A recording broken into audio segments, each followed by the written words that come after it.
Hello and welcome into the next episode of Gridiron Dynasty, a fantasy football podcast. My name is Tim and I am joined by my co-host Patrick and special guest appearance by my brother Matt. Say hi, everyone. All right, that's enough out of both of you. Okay, so we're going to be talking about a couple things this week. We took last week off. Schedules didn't align because obviously we have other lives besides this podcast because we don't get any money from this. So if you want to give me money, go ahead, and then I don't have to. Then I can record every week for you people. But until that happens, we're gonna be doing this once a week, and this is gonna be pretty much the same format every week. We're gonna give you our starts of the week for quarterback, running back, wide receiver, and tight end. These are gonna be players that are not widely considered necessary starters in their position. So you can't be like, oh yeah, my quarterback start of the week is Josh Allen, because yeah, no shit, you're starting Josh Allen every week. So, and then we're going to go over DraftKings lineups. We'll give you a little bit of a rundown of how the league's been going. There's been no activity as far as trades go. Not for lack of trying on some people's parts. But it's week one. Certain people won, certain people lost. We have a very surprising team. Scored the highest points last week, I think. It was a little bit of a shocker that McCarron put up the amount of points that his team did, but pretty much status quo. The teams that were good last year won. The team that won it all last year lost week one, but besides that, it was pretty much status quo. All right, so how you guys both feeling about your teams this year so far? How'd you guys do week one? Pat, I'll start with you. Well, I improved off of last year, which It's not saying much. was easy to do. There's only one way to go from there. 130 points. I went up against your brother, so convenient that he's here. Mm-hmm. Who massively outscored me. But I mean, at 133, that was pretty much mid-range in the league. So if the team wants to do that every week, you'll be in most games at least. You're gonna have your games where you get beat. That's just the way life works. It's fantasy football. Mm-hmm. Sometimes Jamar Chase puts up 80 points. You know what I'm saying, Matt? Sometimes Matt knows what I'm saying. Mm-hmm. Matt might know what I'm saying. But my team hit their expectations. I was projected for 132 and got 133. So I mean, at least there wasn't anything crazy going on there. It's gonna do what I thought the team would do, and that's where we are. Mm-hmm. Better than last place. Yes, that is reserved right now for Suts, I believe, is the worst scoring team from last week. Surprisingly, Dan, Team Auto Draft, won his matchup. So that was a bit of a shocker on my end. Matt, how about you? You had a nice solid week. You're 3 points ahead of me in the standings based on points for. And that's with a big goose egg from Cam Akers. Yeah, Cam On my Akers. Wow. starting roster. Yeah. I like my team. I think it did good. It performed like it should. But the Cam Akers thing was troubling on Thursday. Mm-hmm. Good that I had Josh Allen and Stephon Diggs who put up 60 points combined on Thursday. It kind of lessened the blow of Cam Akers putting up 0 points. Right. So I had to make adjustments this week because I don't trust that he's going to be any better this week. So, yeah. But yeah, so I won my matchup last week, but it wasn't because of my quarterbacks, that's for sure. I wound up with starting Trubisky and Aaron Rodgers.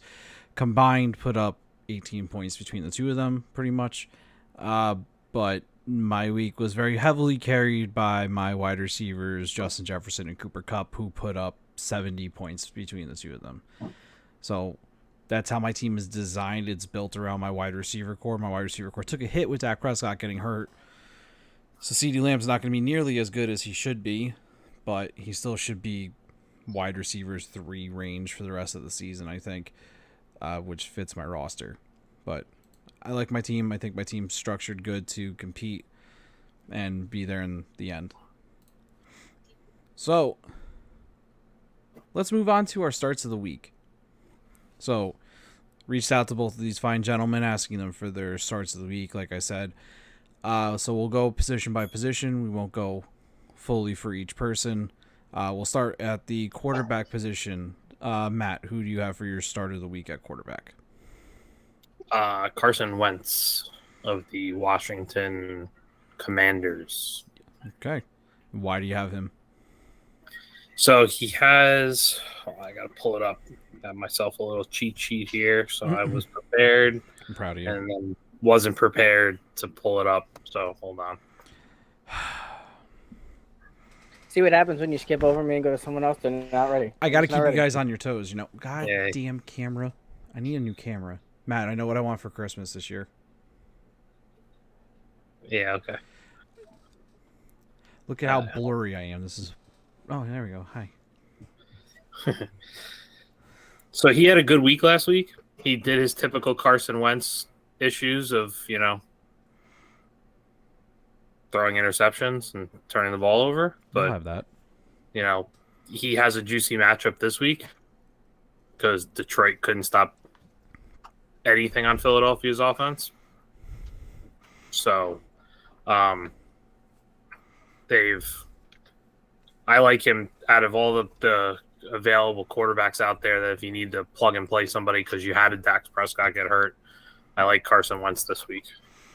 I agree with you. Carson had a pretty good week last week. He kind of looked like that MVP Carson Wentz from a couple years ago.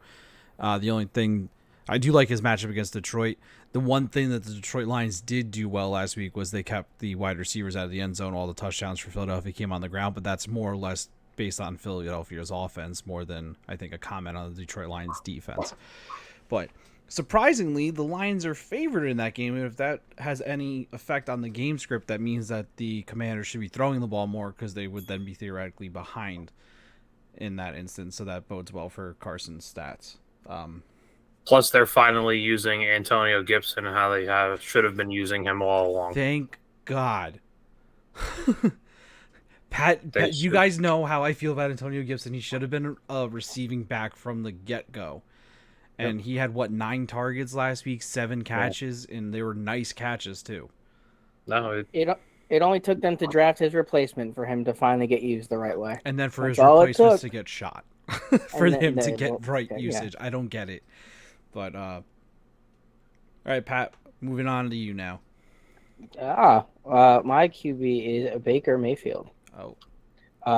You had a pretty decent second half showing from him last week, which was nice. The interceptions dug him into the ground, as they will do when you're Baker Mayfield. Mm-hmm. But he's going up against the Giants this week. And the Giants couldn't really stop Ryan Tannehill. And if you can't stop Ryan Tannehill, you can't stop anyone. They kind of dug themselves in the ground as far as Tennessee is concerned. I don't know. I know you're Giants and Jets fans, so I know you all probably watched the game. But it just wasn't probably smarter. I wasn't paying attention to the Giants game. He was a split screen between the Giants and the red zone, so I was watching the more entertaining thing, which was red zone. That makes sense. That's what you should be watching. But I'm not a huge fan of that Giants defense. So I like Baker. I think he's got the weapons to use. Christian McCaffrey is a very solid receiving back. We're going to have a guest co-host right now. Oh. So we have a new guest here. She would like to join. Do you want to say hi? She did her hair situation. Say hi. Hi. Beautiful. Well done. What do you think about Baker Mayfield? Good answer. That's probably how you should feel. But no one's picked him up. No one's using him. And when we get into our DraftKings discussion later, which I did not take him in that, he is extremely cheap. And if he can put up anything close to what he put up last week, minus 1 or 2 interceptions, you're going to get a serviceable fantasy option. And that's what you're looking for when you're looking for a reach. Yeah, no, I get it with Baker. The Titans did move the ball decently well through the air against the Giants, utilizing their young wide receivers. The 2 rookie wide receivers specifically were getting some nice work last week. And that I'm not familiar with the Giants secondary, but I know they let James Bradbury walk this offseason, correct? They cut him?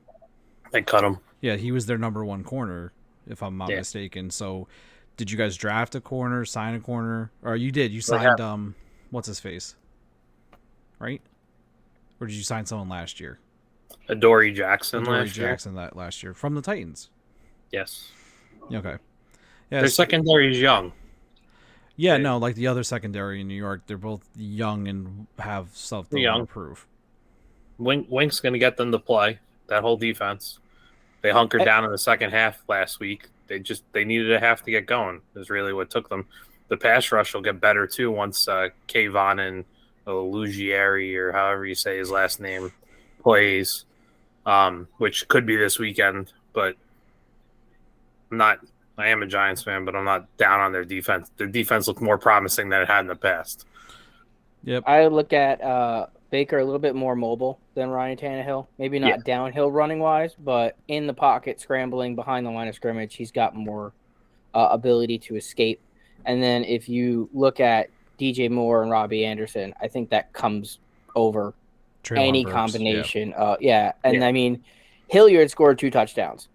So Christian McCaffrey in open space, if he's healthy, which I think you have to say every week for some reason.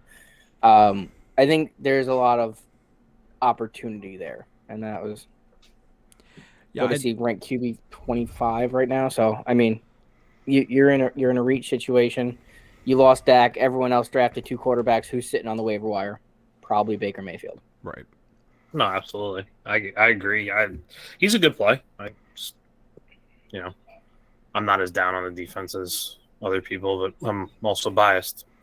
Right. So, I'm not gonna not disagree with that. Right. That's like me right now. Like, I know the Jets did not play well against the Ravens. However, their defense held their own pretty much for the first half of that game until they got finally broken down. The cornerbacks had a great showing between Sauce and DJ Reed. They allowed a combined 2 catches between the two of them.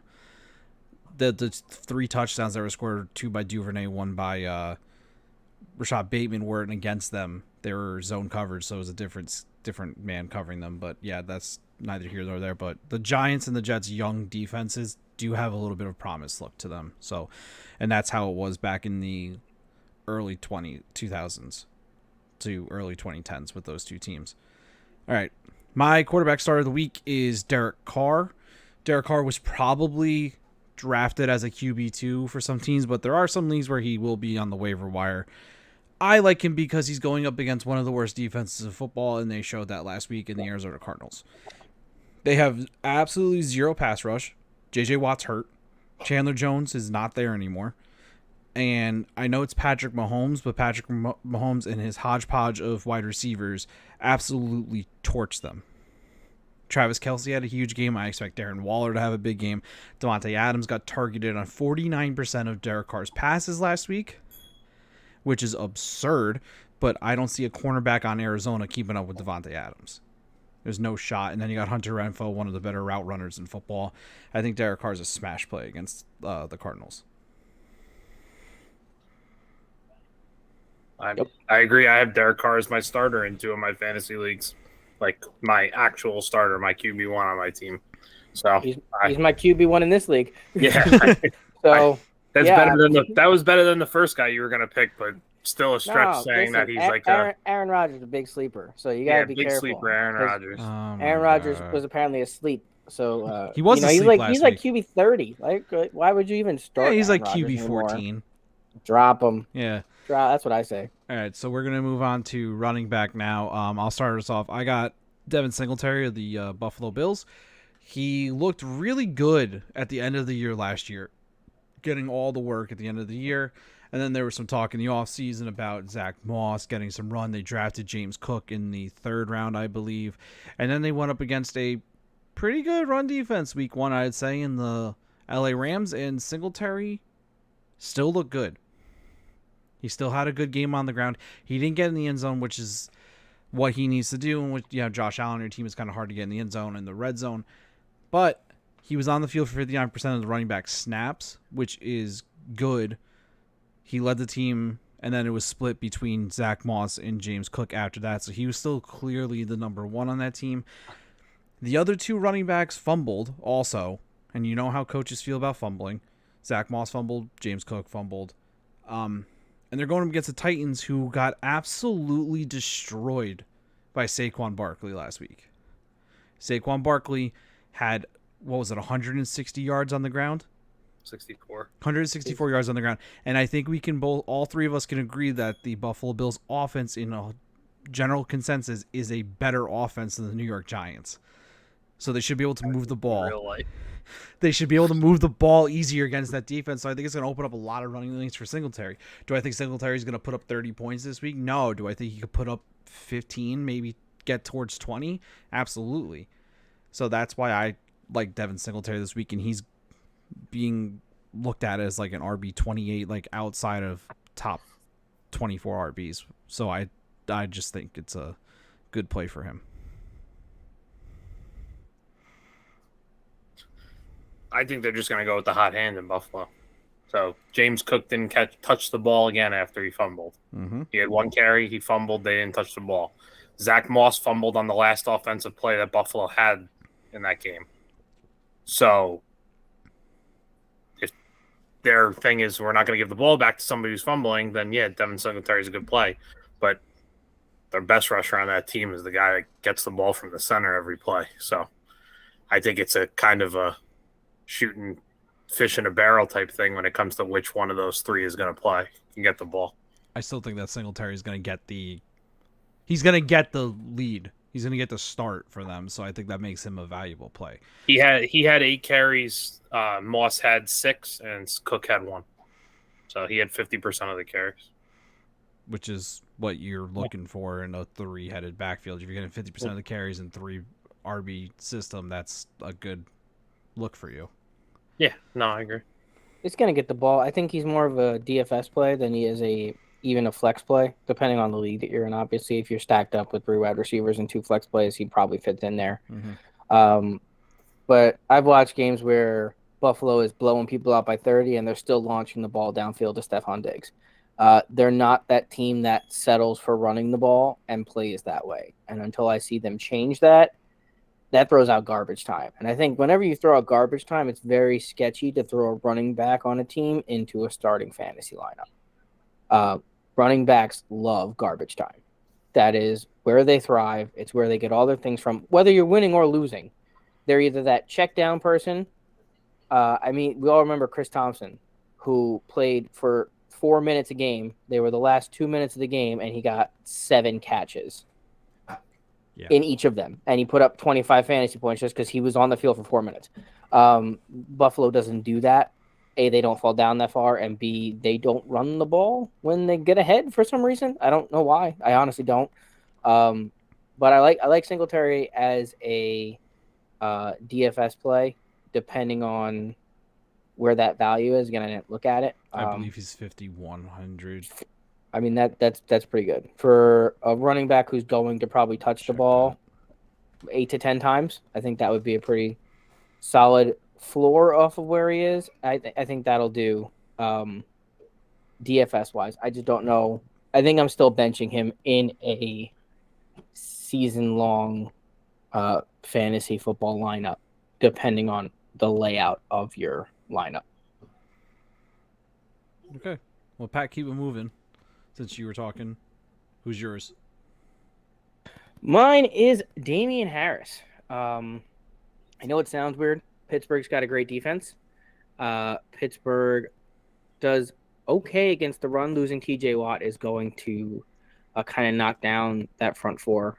Mac Jones was just useless in the last game. Damian Harris commanded that backfield with yardage gain. Not so much touches. He split them pretty evenly with Ramondre. But yardage-wise, he was better yard per carry. He's usually been better yard per carry, and he always has those games where it seems like he runs one ball for 60 yards and a touchdown, and then they set him up for a 1-yard touchdown. He ends up with 2 TDs, 60 yards, and like 8 touches. And you're like, how the hell did you just put up 25 fantasy points?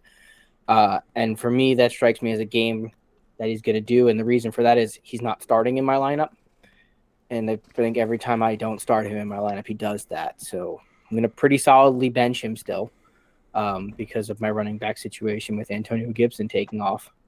And I'm going to watch him put up 20 points on my bench.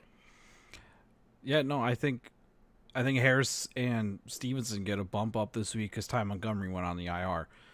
that was the guy that was eating into their touches. They had I believe it was almost a perfect split between the three of them as far as play usage went, percentage of snaps last week. So with him gone, I think you see an uptick for Stevenson in the passing game, and they were also talking about Damian Harris getting more work in the passing game in the offseason. I think that game against Pittsburgh is going to be a just nitty gritty run the ball game because neither team looked very adept at passing the ball last week. So this is going to be a ground game. I like Damian Harris. I like Najee Harris. I like Ramondre Stevenson. It's just going to be a ground game. I think it's going to be a very, I guess, boring game if you're into the high flying action, but it should be a competitive game from the start to the finish. So which it bodes well for running backs. Keeps them involved. You want to control the clock. Okay, Matt, who you got? I went with the obvious guy this week would be Wilson Jr. out of San Francisco, with Mitchell getting hurt, and them with their pretty juicy matchup against Seattle. I think Seattle overplayed because they were playing Russell Wilson at home after everything, and they still gave up 5 yards a carry to the Denver running backs. I think for the same aspects, San Francisco didn't look like the team that we all think they're going to be because they played in 7 inches of water in Chicago. And I just see he's starting. He's on a team that's going to like to run the ball. Is he going to get sniped some carries by Deebo Samuel? Maybe some goal line stuff from Trey Lance because Trey Lance is going to do the Josh Allen thing and they're going to get on the 5-yard line. He's going to run the ball on. But I still see him being able to – he's going to get vast majority of the carries, and he should be able to run for a good amount of yards. Wilson, every time he fills in, performs. Yeah. So that's just the way to look at it with him. He's not exactly good enough to be a starter for a full season. For 4 games, 3 games, he's serviceable and pretty good for fantasy. The one thing to keep in mind is right now the forecast for the 49ers game is rain.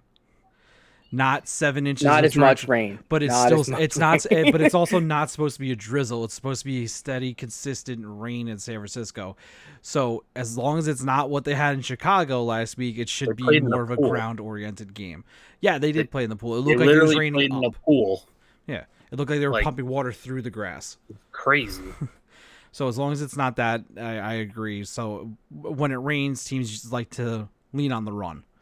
As long as you can hold on to the football, you stay on the field. Correct. And Jeff Wilson does that. Yeah, Jeff Wilson does that. The 49ers obviously have Deebo. They'll throw in some things. Trey Lance can run. But, yeah, Jeff Wilson seems like a obvious player who was outside. I was lucky enough to pick him up in 2 leagues last week before that game started when he officially got announced as the backup. So I think that if he was available in leagues, I know he was one of the first people off the boards for waiver wire grabs. Should have been. And I think it's an instant plug and play. So I definitely agree that he's going to be in that RB2 conversation right around that 20 mark. I wouldn't bump him up all the way yet because you got to see how distribution goes. It's going to rain. But I think he'll slide into an RB2 position for someone who is sitting on waivers so we can go. Yeah, I wouldn't expect a big boom game from Jeff Wilson like I was talking about with Singletary. Like, you're not going to expect a 30-point outburst from him, but you're going to get a steady work for him in this game, so you're going to get a steady floor, which is key for the running back position. So the next 2 positions, wide receiver and tight end. For wide receiver, Pat and I have the same wide receiver start of the week, and for tight end, my brother and I have the same one. So based off of that, I'll let the person who doesn't have them. So, Matt, who's your wide receiver start of the week? Peoples-Jones from Cleveland. He got a lot of targets. 11. Yep. From Jacoby Brissett. Mm-hmm. Can't throw down the field. So that's why Amari Cooper was non-existent in Cleveland. Amari Cooper is going to continue to be non-existent in Cleveland until Deshaun Watson shows up. Week 13. In 2-3 months. Yep. So it just Donovan Peoples-Jones, just his skill set matches with Jacoby Brissett. 11 targets. I think he had 6 catches for, I forget exactly how much. 6 catches for 60 yards. Where is it here? I think he got You know, 7 for 60. 6 for 60. It 6 for says 60. On 11 what, 13 targets, 6 for 11 targets. Okay. Yeah. yeah, 11 targets, 6 catches, 60 yards. His longest was 15 yards. So he's going to put you points. That's 12 fantasy points right there for doing. And then if he gets lucky and he gets a 5-yard touchdown, you're talking about he's almost at 20 points. You know, I just think that's not going to change. Jacoby Brissett's that's the type of quarterback Jacoby Brissett's always been. So that's not going to change. So Okay. Yeah, no, and he's playing the Jets defense. Yeah, no. We already talked about their secondary wasn't the greatest. They gave up 3 touchdowns to Baltimore. Baltimore was ahead the whole game. They didn't have to pound it. They didn't have to go to the air a lot. So Yeah, as long as what the Peoples Jones will need to do is exploit the zone coverage of the Jets defense, because like I said, their 2 cornerbacks, DJ Reed and Sauce Gardner, are man-to-man corners. Once they go in a zone, they're vulnerable. So as long as they can move him and Cooper around away from those 2 main guys, they'll have a good game. And it's against the Jets, like you said. Once the Browns get the ground game moving, everything's just going to go all to hell for the Jets. Pat and I both have Greg Dortch, wide receiver from the Arizona Cardinals, who on DraftKings does not have a picture of himself. He does for me. On my sent phone. You mine. Yeah, I know. On yours it is. On mine, it's a picture of a Jets wide receiver. It's not Greg Dortch. Greg Dortch has never been a Jet, so I found that a little funny when Pat showed me that. So I'm assuming we'll have very similar arguments here for him. Rondale Moore was out last week. DeAndre Hopkins is still suspended. Greg Dortch had 91% of the snaps, so he was the starting wide receiver 2 opposite Hollywood Brown. I believe he got more snaps than AJ Green did. So they had him playing in the slot, but he was on the field in 2 wide receiver sets, if I'm correct on this, and that led to 9 targets. 9 targets is a lot, and a lot of people were talking this kid up in the offseason as like a potential fill-in for DeAndre Hopkins. I forgot who was on Fantasy Football Now on ESPN before the game said, I've been hearing some good things about Greg Dortch, and then lo and behold, the guy gets 9 targets. I think he got 7 catches and did he get a touchdown? No, I don't think, but he still got 7 catches for 70-something yards. I think he had a pretty serviceable fantasy day. So, yeah, I like Dortch. 7 for 63. Yeah, that's a 13.3 points. That's a great game for PPR. It's 4 steps away from an end zone from being a fantastic game. That's what that is. Mm-hmm. And if you go back to week 2 of the preseason, when he made his first game, he has had the most targets on the team in every single game that he has played in so far. Does it mean anything in preseason? You would think not, but here we are after week 1. He still has the most targets of any wide receiver on the field for the Arizona Cardinals. So does it matter yet? It's got to matter at some point. Hollywood Brown is brand new to that team. Everyone there except for AJ Green is brand new to that team. It's going to come down to chemistry with Kyler. That's what it always has. Rondale Moore picked it up pretty quick, and you watched him get those 3-4 targets 65 yards down the field that led to points.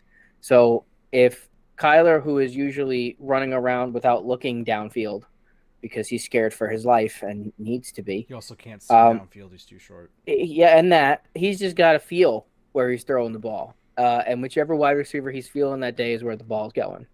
So if he knows you're getting into that spot, you're getting open, he's just going to launch it down there. That's why DeAndre Hopkins did so well, because DeAndre Hopkins is going to go get it. And I think that just continues. I don't see it changing yet until we have way more of a continuity in Arizona's offense. I think when you're the target share leader, you're going to stay the target share leader. Right, and like I said before, they're going up against the Raiders. The Raiders I expect to put up points, so the Cardinals are going to need to keep up. And also, the new Call of Duty hasn't come out yet, so Kyler should play well. And double XP weekend is over, so here we go. Yeah, so it's wild, the stats against Kyler Murray when it comes to Call of Duty. Like, double XP weekend and the new one coming out. Going back to college, he's just been terrible during those weekends. There 100% has to be a correlation, and there is. It's just something to keep in mind. If there's not a double XP weekend for Call of Duty, not a new Call of Duty game coming out, Kyler Murray's going to play well. So maybe that's why they put that little thing in where you had to read the playbook. but they took that out, and Yeah, here after we are everyone's with them getting smoked. Yeah, well, it's funny because then in the preseason, Kyler Murray was calling plays in the fourth quarter. He was running pretty much as an offensive coordinator in the fourth quarter during preseason, and that's when the Cardinals' offense was actually moving the football. So and then all the jokes were like, well, maybe Kingsbury needs the playbook clause in his contract. All right, so tight end, Matt and I got the same person. So, Pat, who's your guy? My guy. Oh, boy. It pains me to say this out loud. I forgot who it was, but I remember looking at it going, "Oh, cool." You have to feel pain, because I feel like I've said this name out loud for 4 years now, and never once exactly has it panned out. Matt does know exactly who I'm picking, because I didn't know who it was until you just said that, and now I know exactly. You have to. It's Evan Ingram. Yeah. You just Stone Hands Ingram. I don't know, man. 4 for 4 on catches last week. That was like, it's a miracle. You caught the ball. Holy, hey, that's a big step forward for you. Maybe you just needed Trevor Lawrence to lollipop one into you instead of having Daniel Jones whip it at your face. I don't know. So you chose the guy Daniel Jones threw the ball that hard. You chose the guy who got selected to a Pro Bowl over the guy who Matt and I are picking. When the guy that Matt and I are picking should have been the Pro Bowler. Yeah. I mean, when you think about the matchup also that Evan Ingram has, she's done with her goldfish. Everyone. Oh. You say goodbye. You go bed. No. Okay. Good answer. Still watch Octonauts. All right, you still watch Octonauts then. That seems fair. Great argument. Yes, I can't beat that. Nope. They're going up against the Colts. Mm-hmm. That's the matchup this weekend. And what just destroyed the Colts? O.J. Howard and Davis Mills. I mean, was it a lot? No, it was 2 catches in the end zone. And those are the days that tight ends exploit. Those are the matchups. And Indianapolis has been a matchup to exploit for years now when it comes to that. They have a very solid front seven. They play decent on the edge, but they give up those big plays in the red zone to tight ends. And the only thing that matters is if Evan Ingram can just catch the ball, which he won't, but that's okay. He went 4 for 4 last week, and I'm not letting that go. Yeah, no. It was his best year ever already, and he's only 1 week in. If he should probably retire with 100% and be like, look, I did it, guys. That should just raise my value. So, yeah, I'm not expecting a high target share when it comes to tight ends. If you're looking for tight ends, there's 6 great ones, and then there's boomer bust and hope for the best. And right. I'm going Evan Ingram, boomer bust, hope for the best. Yeah. Bust. Yeah, probably bust, but it's just beginning of last year for Trevor Lawrence, he used his tight end a lot. That's when Dan Arnold was fantasy relevant, and I think Evan Ingram's more, I don't want to say better than Dan Arnold, more athletic than Dan Arnold. Is that better? I'm gonna go with that. So I'm gonna go with more athletic than Dan Arnold, because Dan Arnold just sounds like a postal worker. Actually sounds like an actor. Yes, kind of. Correct. So isn't there a Dan Arnold actor? Tom Arnold. That's who it is. There you go. Okay. And the thing with the tight end position, and reason why O.J. Howard was tight end 3 on the week last year or something like that, was touchdowns. If you score touchdowns as a tight end, you're going to finish in the top 5, which is one of the reasons why I chose Robert Tonyan, and I'm assuming that's one of the reasons why Matt chose Robert Tonyan. The guy scores touchdowns when he plays. He didn't score any last week. Nobody on the Packers really scored touchdowns last week except for A.J. Dillon. Tonyan is coming back from an injury. He only played 36% of the snaps last week, so that number's going to go up. But within those 36% of snaps, he got 5 targets. And the thing with Aaron Rodgers is when he trusts someone, he's going to lean on them, especially when he has Christian Watson dropping wide open 70-yard touchdowns. So I think especially in the red zone, if the Packers get into the red zone, which I expect them to do because Aaron Rodgers absolutely owns the Chicago Bears, especially on primetime in the first home game of the year, I think Tonyan gets at least 1 touchdown, and if he gets 1 touchdown on 3 for 30, that is a what do we got? A win. Yeah, it's a win for a tight end. Doesn't matter. That's a 12 You don't have to keep going. win. It's a win for a tight end. It's right. over 10 as a tight end. It's a win for a tight end. Right. So that's why I like Tonyan. Matt, you got anything that you want to add for Tonyan there? No, if anybody thinks that Aaron Rodgers is going to play like he played last week for the rest of the season, they're out of their minds. Yeah. You know who wouldn't have dropped this wide open 70-yard touchdown for Aaron Rodgers? Alan Lazard. Devontae Adams. Devontae Adams. Yeah. Almost So- anyone else. Yeah. Marquez Wasn't- Valdez-Scantling. I mean, Yeah. you could. The list goes on here, guys. Yeah. He'll figure it out. He's figured it out in the past with people that we've never heard of. Randall Cobb, nobody knew who Randall Cobb was until, Aaron Rodgers started throwing him the ball. He'll figure it out, but Robert Tonyan scored 11 touchdowns 2 years ago or 3 years ago with Aaron Rodgers. Yeah. Who do you think he's going to throw the ball to? Robert Tonyan. I He'll think figure it out. I And think Chicago is not good. No. So, I Chicago is think, not good. I think when you look at who do you use in the red zone, you just got rid of who you use in the red zone because it was Devontae Adams. That when you got inside the 5-yard line, it wasn't even a run first. You knew who the first throw was going to. Literally every time it was going to Devontae Adams. You knew who the second throw was going to. It was still going to Devontae Adams. Now, are you going to run the ball a little bit more now that A.J. Dillon is involved and you got a little bit more downhill running? You got Aaron Jones wiped out, yes. But Tonyan's got to expect when he's on the field for a full game, which I think he will be this time, anywhere between 8 to 10 targets. And if you're a tight end with 8 to 10 targets, that Aaron Rodgers is throwing you. Let's be clear on this. Because if Mitchell Trubisky's throwing them to you, that's still only 3 catches. The value of the targets completely right. different. So if you're a high target receiver in Aaron Rodgers' offense, you're looking at 7 catches, 60 yards, maybe a touchdown. You're a 24-point tight end. Like that's tight end 2 after Darren Waller this week. I think Robert Tonyan's a great pick. I'll be shocked if he's outside the top 20. Yeah. Top 12. I would be. Yeah. Like you said, they don't have anyone else to use in the red zone. The only 2 people that are logically to be used in the red zone are A.J. Dillon, who's an absolute monster. I heard on another podcast they said he's like the Derrick Henry Jr. when it comes to his size. So, and then you got Robert Tonyan. So I expect the Packers to blow Chicago out of the water. I think Aaron Rodgers comes back with an absolute statement. I don't. Prime time. I picked the Football, cut. right? I picked the Bears to cover. I did not. Write that one down. I picked the I don't know. Packers to I don't know cover if I the spread. submitted. I don't know if I submitted my picks to Matt's pool I did. I I can submitted check mine this that. morning. because I just Yeah, hold I on. don't I got don't last night right. check my Google Sheets. I got last night I right, got too. last night wrong anyway. So even A if lot I of people got last night. even wrong. if I didn't submit it, I would have gotten it wrong anyway. I Yeah, I don't think I think you submitted submitted it. that. Damn it. It was what, Chargers thought- 4.5? Yeah, it was 4.5. 4.5, and I had Chargers. I had Kansas City. Sorry, they had that pick six. I was like, finally, and I also lost a $650 win on a $20 free bet because the Chargers didn't kick 2 field goals. It was literally my only loss on the entire card. Yeah, Pat, you didn't submit your picks, but All right, well, It I'll get was- that in, but I was gonna lose it anyway, so that's not a big deal. But yeah, that's it is what it is. Yeah. It's amazing how I don't know how to say this the right way.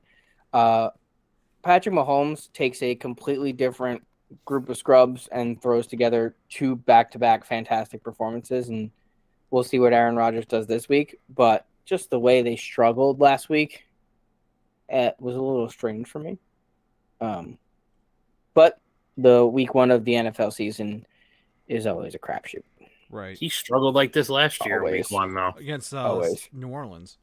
Yeah, he was terrible last year, Mm-hmm. Yeah, week 1. the Saints put up a number last year though, and they had a vengeance. They had a reason to do that. Yeah. I think everyone remembers that game where they were displaced. And that's just they played their hearts out because of everything. So this was a little bit of a different situation. I just don't think the offense meshed yet, and that's of course because preseason doesn't count anymore. It's not for that. You have no idea coming out of preseason what anyone's going to be. Right. The thing Because with they don't play. And if they play backups. And if they don't play, they play double backups. and Christian Watson you- was hurt all preseason. He didn't Right, play. so- Was It- his it'll- where his hands hurt?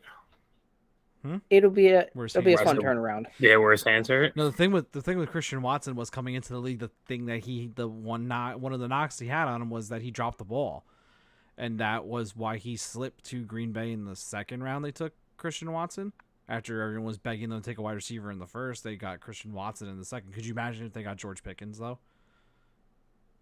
God, George Pickens on that team would have been an absolute beast.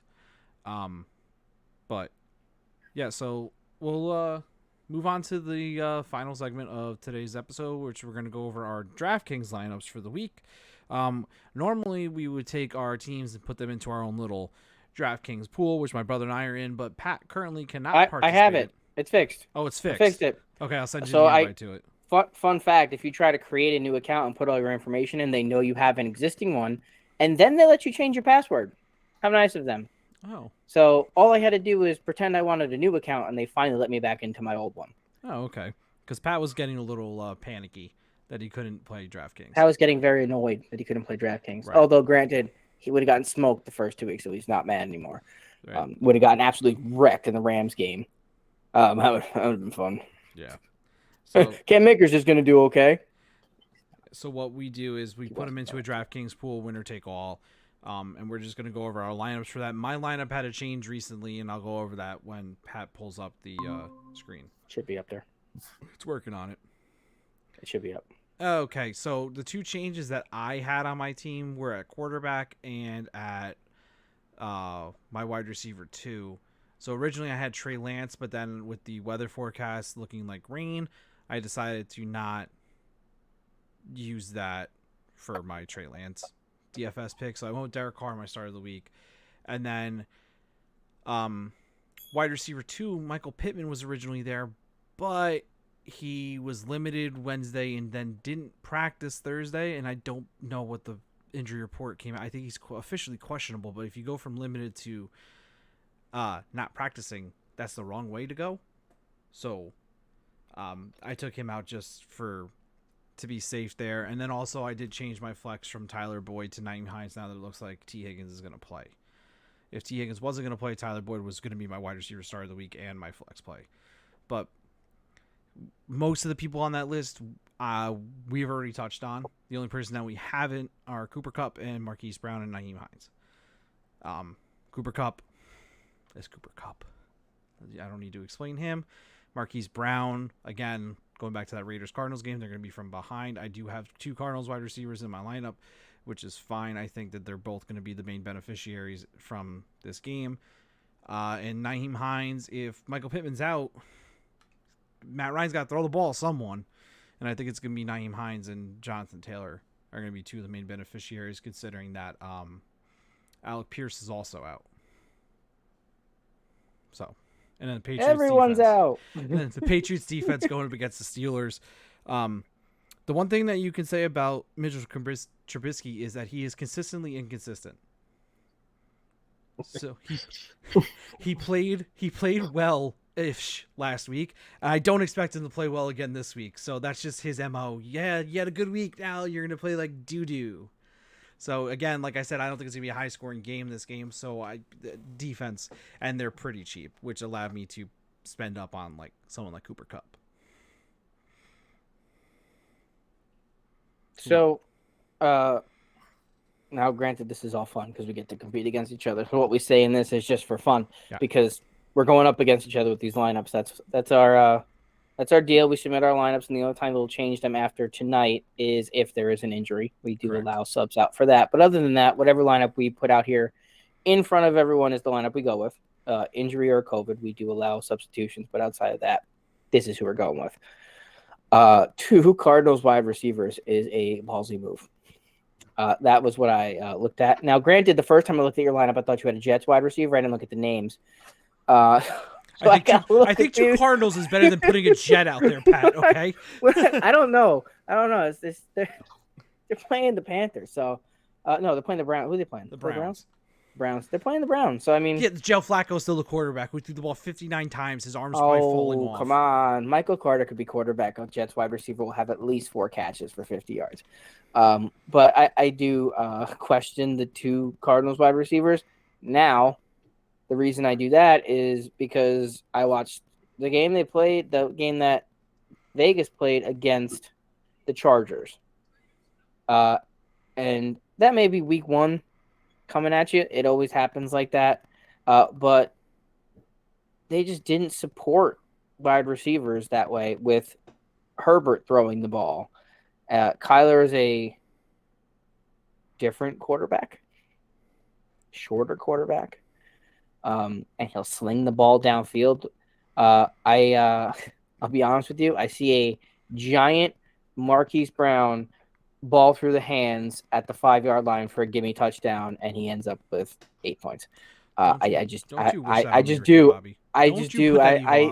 That feels like that kind of game because that's how Lamar used to play it. These were the games where you'd be like, there's going to be significant play for Marquise Brown, and Lamar would have his one good pass of the game, and Marquise Brown would watch it go through his hands for a gimme touchdown, and you'd be like, I hate you, Hollywood Brown.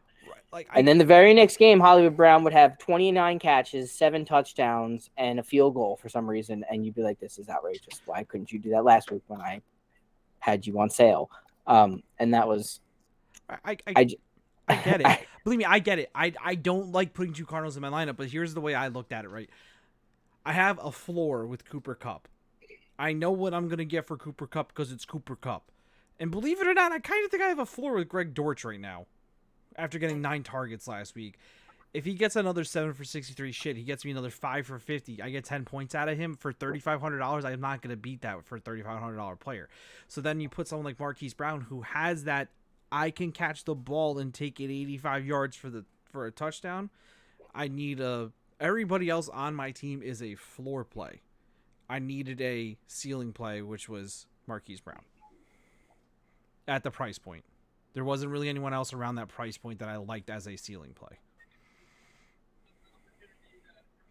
I get it. Sometimes you got to play the money you got, right? That's the way it works. You don't want to leave $2,000 in your bank because you always feel like you fucked up when you do that. You do.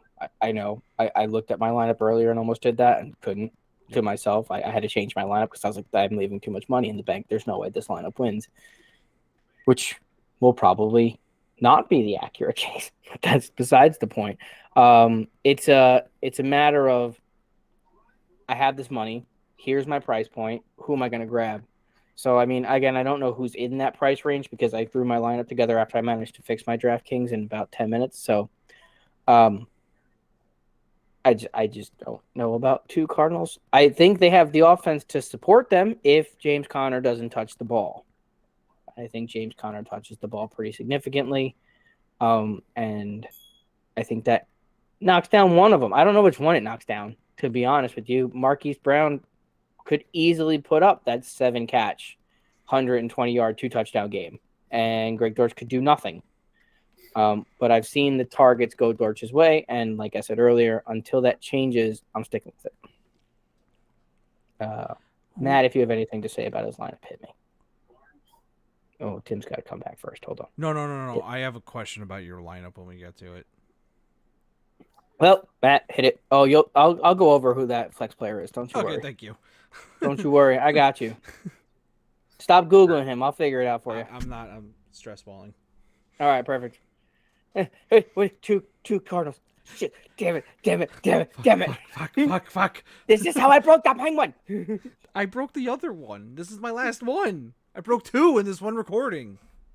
It's awful. Okay, Matt, go criticize Tim team. I agree with what Pat's saying about the 2 wide receivers from the Cardinals team that just got torched by a Kansas City team. I don't know. It's a bold move, Cotton. We'll see if it plays off. So, like, your team looks like a lot of you only have like 1, 2 studs, and then a bunch of like mid-range on your whole team, which I don't know. DraftKings, I feel like you have to have a couple studs, and then you got to pick up some from the bottom. When you're doing a big one, yes. If I'm doing one against 2 other people, I'd rather have the consistent points because if your big stud's dud and I have the consistent points, I finish ahead of you. Yeah, I don't think you picked people that you're gonna get. Like, I think just Marquise Brown and Dortch, or however you say his name, is just gonna snipe from each other. And then They didn't last week.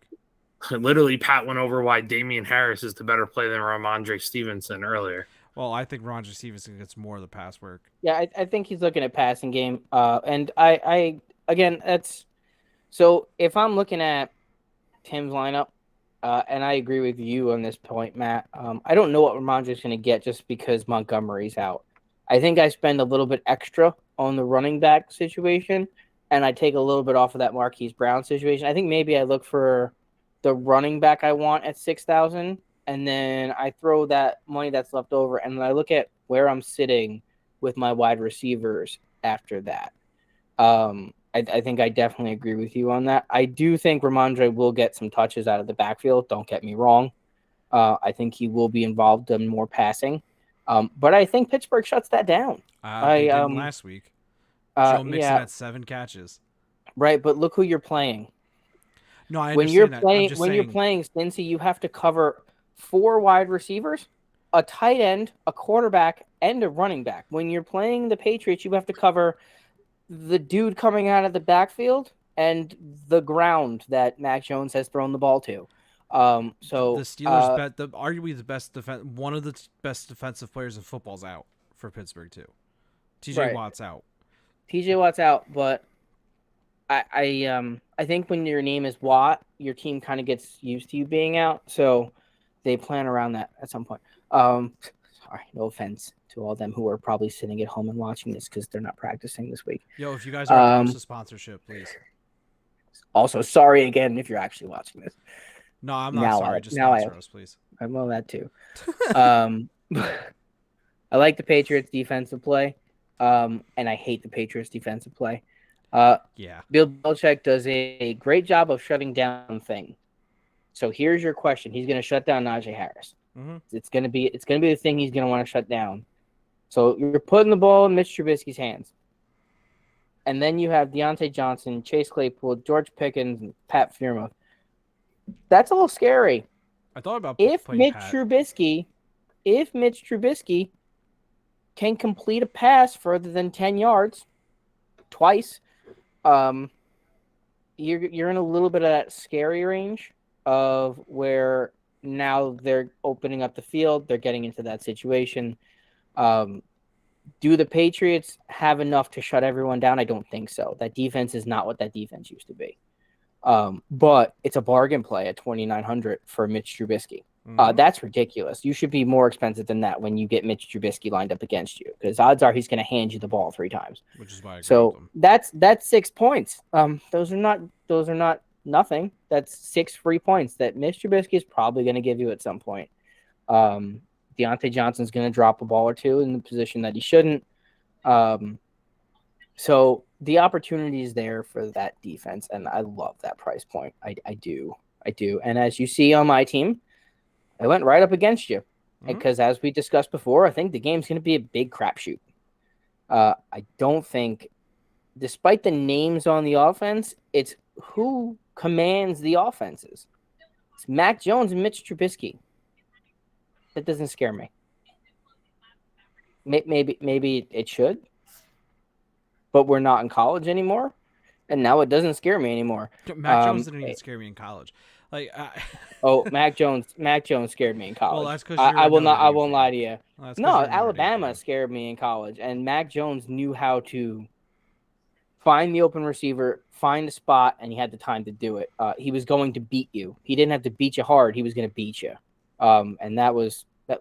Just think about what Alabama did when he was quarterback there. Jalen Waddle, he didn't need a bunch, but he was going to beat you. If Mac Jones played the way he plays on the Patriots as the quarterback of Alabama, he would never be in the NFL because he would never play it again. He played a much better game, and that's, of course, lack of competition. Mm-hmm. He had to play one good game, the national championship, and maybe the playoff game. But I like the head-to-head defenses that we picked up here. We both ran out of money, if I'm not mistaken, right? You had no money left over? I had, after my changes, I have 100 left. Okay. After my changes, or 200, it's something like that. It's not a drastic amount. Oh, and before I forget, Devin Singletary's price point is $5,300, but he's a Monday night game, so he's not included in this segment because we're just doing Sunday day games, the 1 and 4 o'clock slates. So you also have to figure at a 5,300 on a Monday only.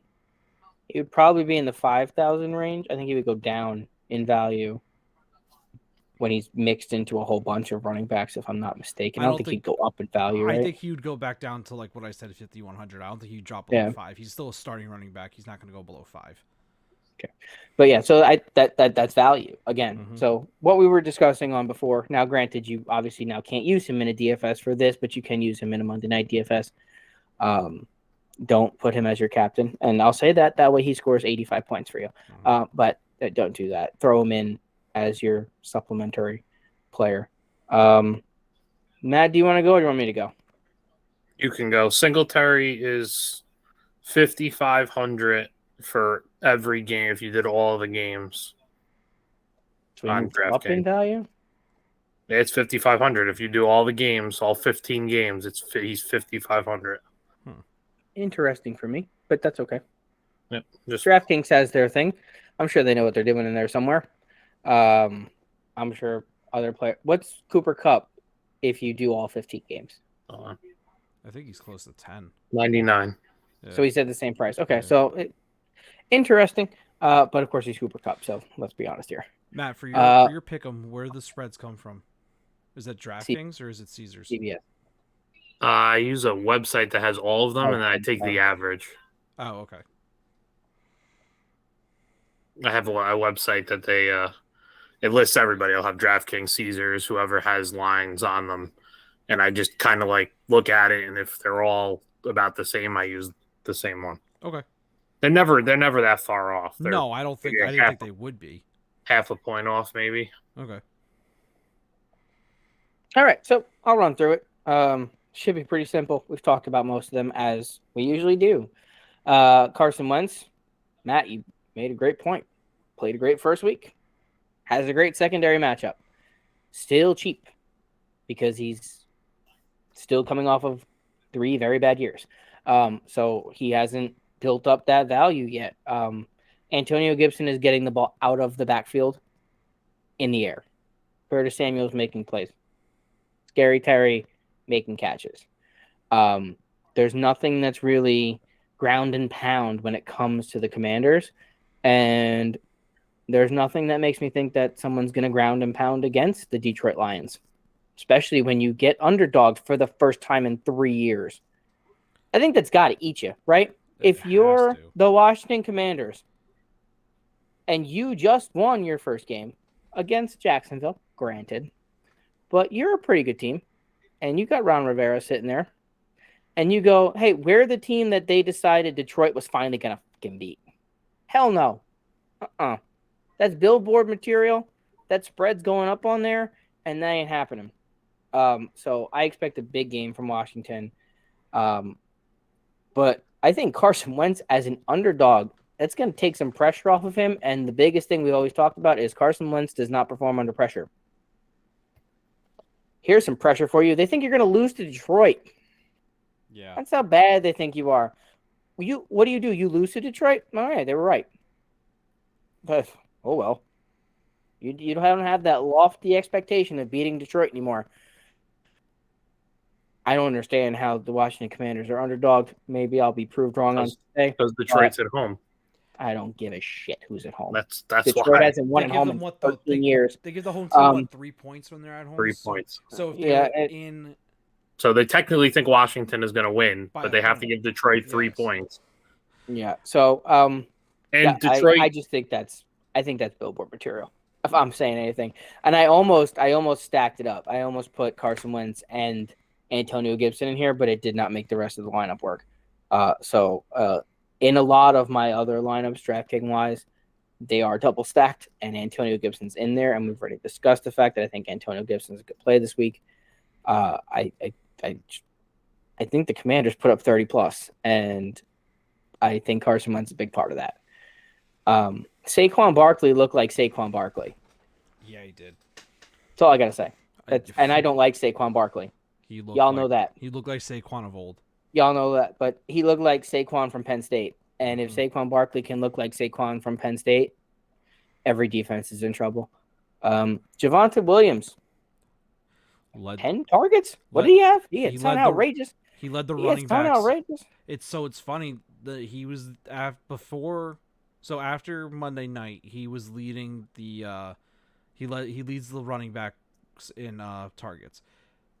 Second place behind that is Brees Hall, which is random as hell because he didn't have a pretty good fantasy game. He had 10 targets though. But yeah, Javonte got all the passing work. Melvin Gordon only got 2 targets. And I think they run the ball more in this game than they did in the last game. But and then if Javonte gets all the passing work on top of that, yeah, his price point's kind of low in my opinion at 65. That's what I saw at 65, and I had to, and that's where my flex play is low, and that's where it was. I was between a nice little play on Damian Harris at 55, and I spent the extra 1,000 there because we'll get to that part later on. But Javonte Williams, I think, is a big play this week. I love what he's doing.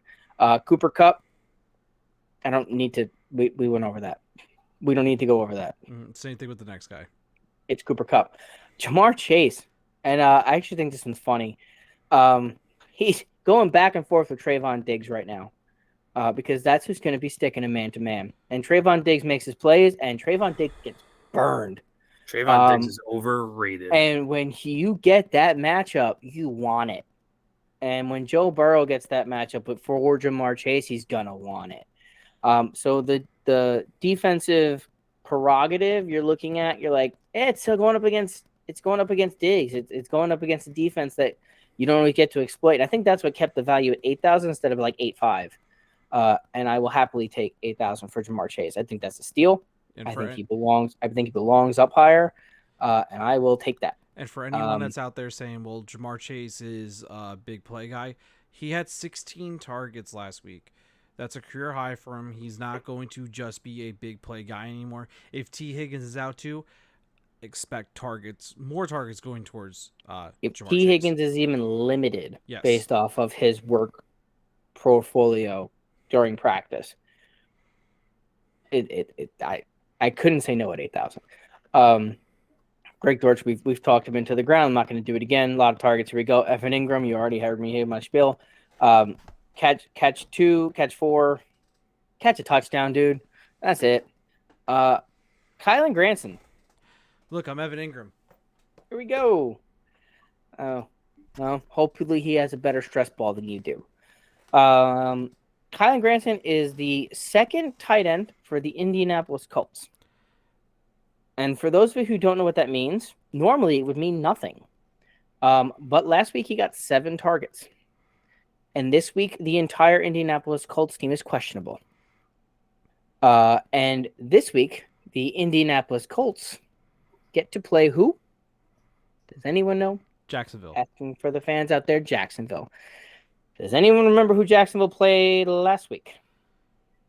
The Washington Commanders. Oh, yeah, the Commanders. Yeah. The Washington Commanders. And what did the Washington Commanders do a lot of? Because it worked? Through the football. Throw the ball. Now, are the Colts going to throw the ball that much? No, they have Jonathan Taylor. But are the Colts going to throw the ball at some point? Yes, you have Matt Ryan.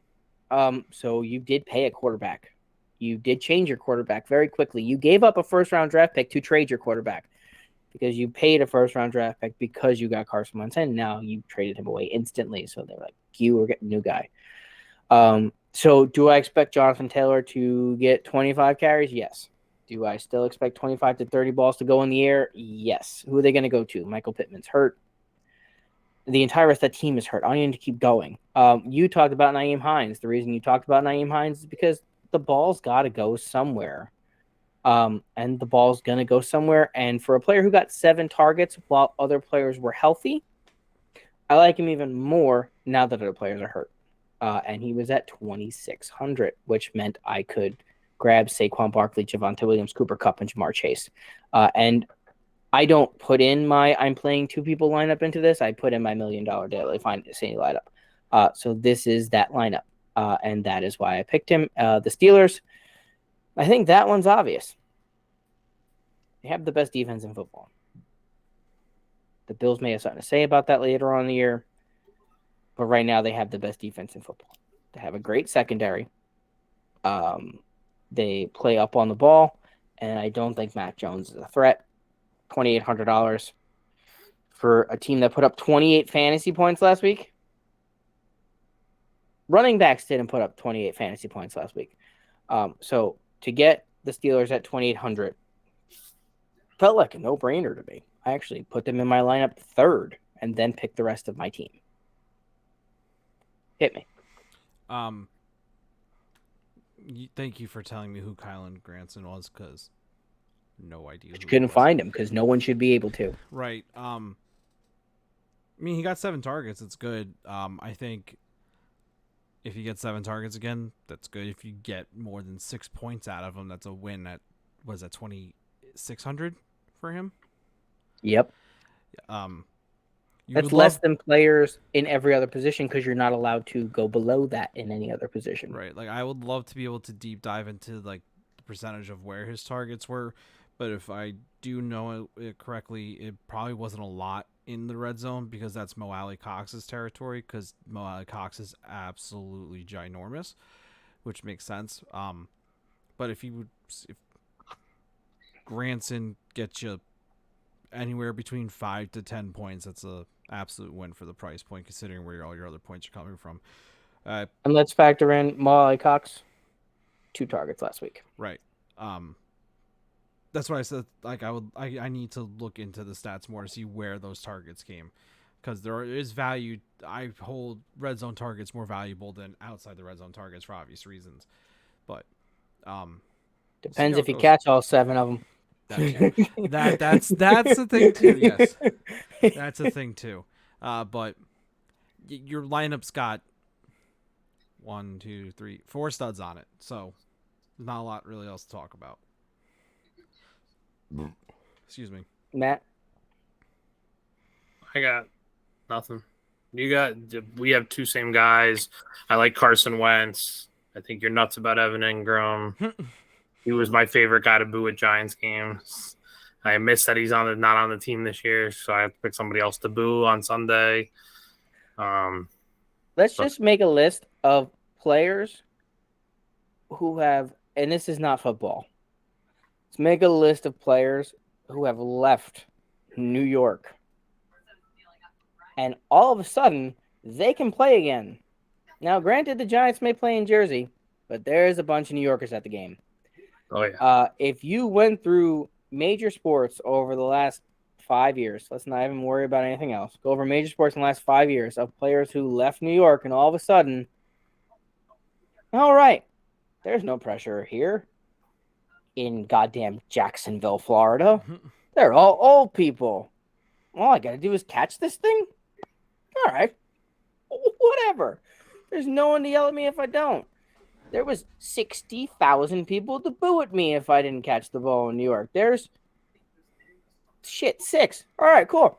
No problem. And again, that did factor into my decision. I agree with you completely, though. He's always been that player who you're like, this is going to be his year. No. This is going to be his week. No, it's not. I remember when they drafted him in the first round. What was he picked, like 23 overall that year? Something like that. I remember like a lot of the Giants fans were like, oh my God, he's going to be so good. He's pretty much a wide receiver. They talked him up like how people talked up Kyle Pitts. And it was just... Yeah, not to the extent they talked up Kyle Pitts. It was a similar comparison to what they were talking about. Right. Like, he's a wide receiver playing the tight end position. He's going to be great for us. And then I'm sitting here, I'm like, okay, when's it happening?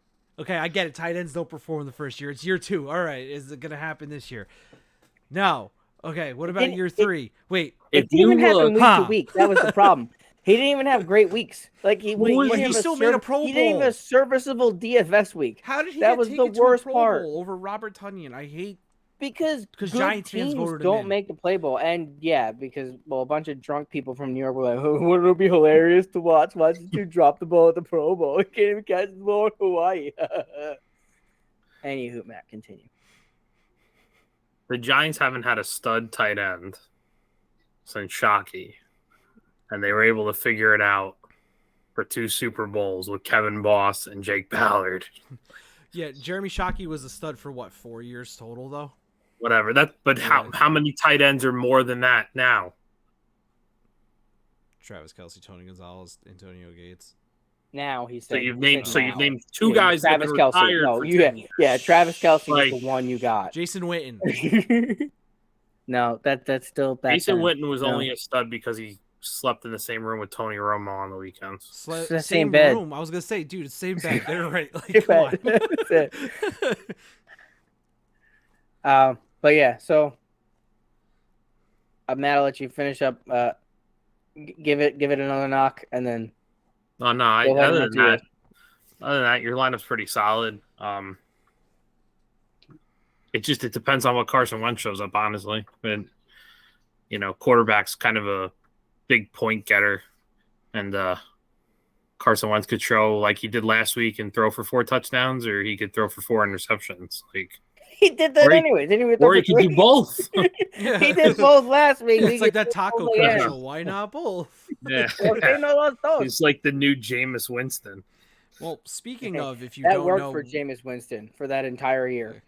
Speaking of which version of him is going to show up, we'll go into your lineup here. Which version of Joe Burrow is going to show up? The guy that balled out at the end of the year last year, or Mr. 4 interception himself from last week? I'm still closer to last. But the cup is empty. And they still almost beat the best defense in football, as Pat said. Yeah. They should have won if they would have, thrown that red challenge flag, with that touchdown. Yeah, when Jamar Chase was in the end zone, or they, wouldn't have missed the extra point at the end of the game. That was blocked. It still was a miss, so somebody screwed up to get it blocked. Yeah, it's not McPherson's fault. No. I'm just saying in general. I think Joe Burrow comes out. I think Dallas is completely deflated. Their offense looked terrible, and I know he doesn't play, like, the offense has nothing to do with what Joe Burrow does, but the offense did not look good even before Dak Prescott got hurt. Mm-hmm. Then once Dak Prescott was hurt, they only got one guy to throw the ball. The defense can be on the field a lot. It's a similar narrative to what we were saying for Aaron Rodgers.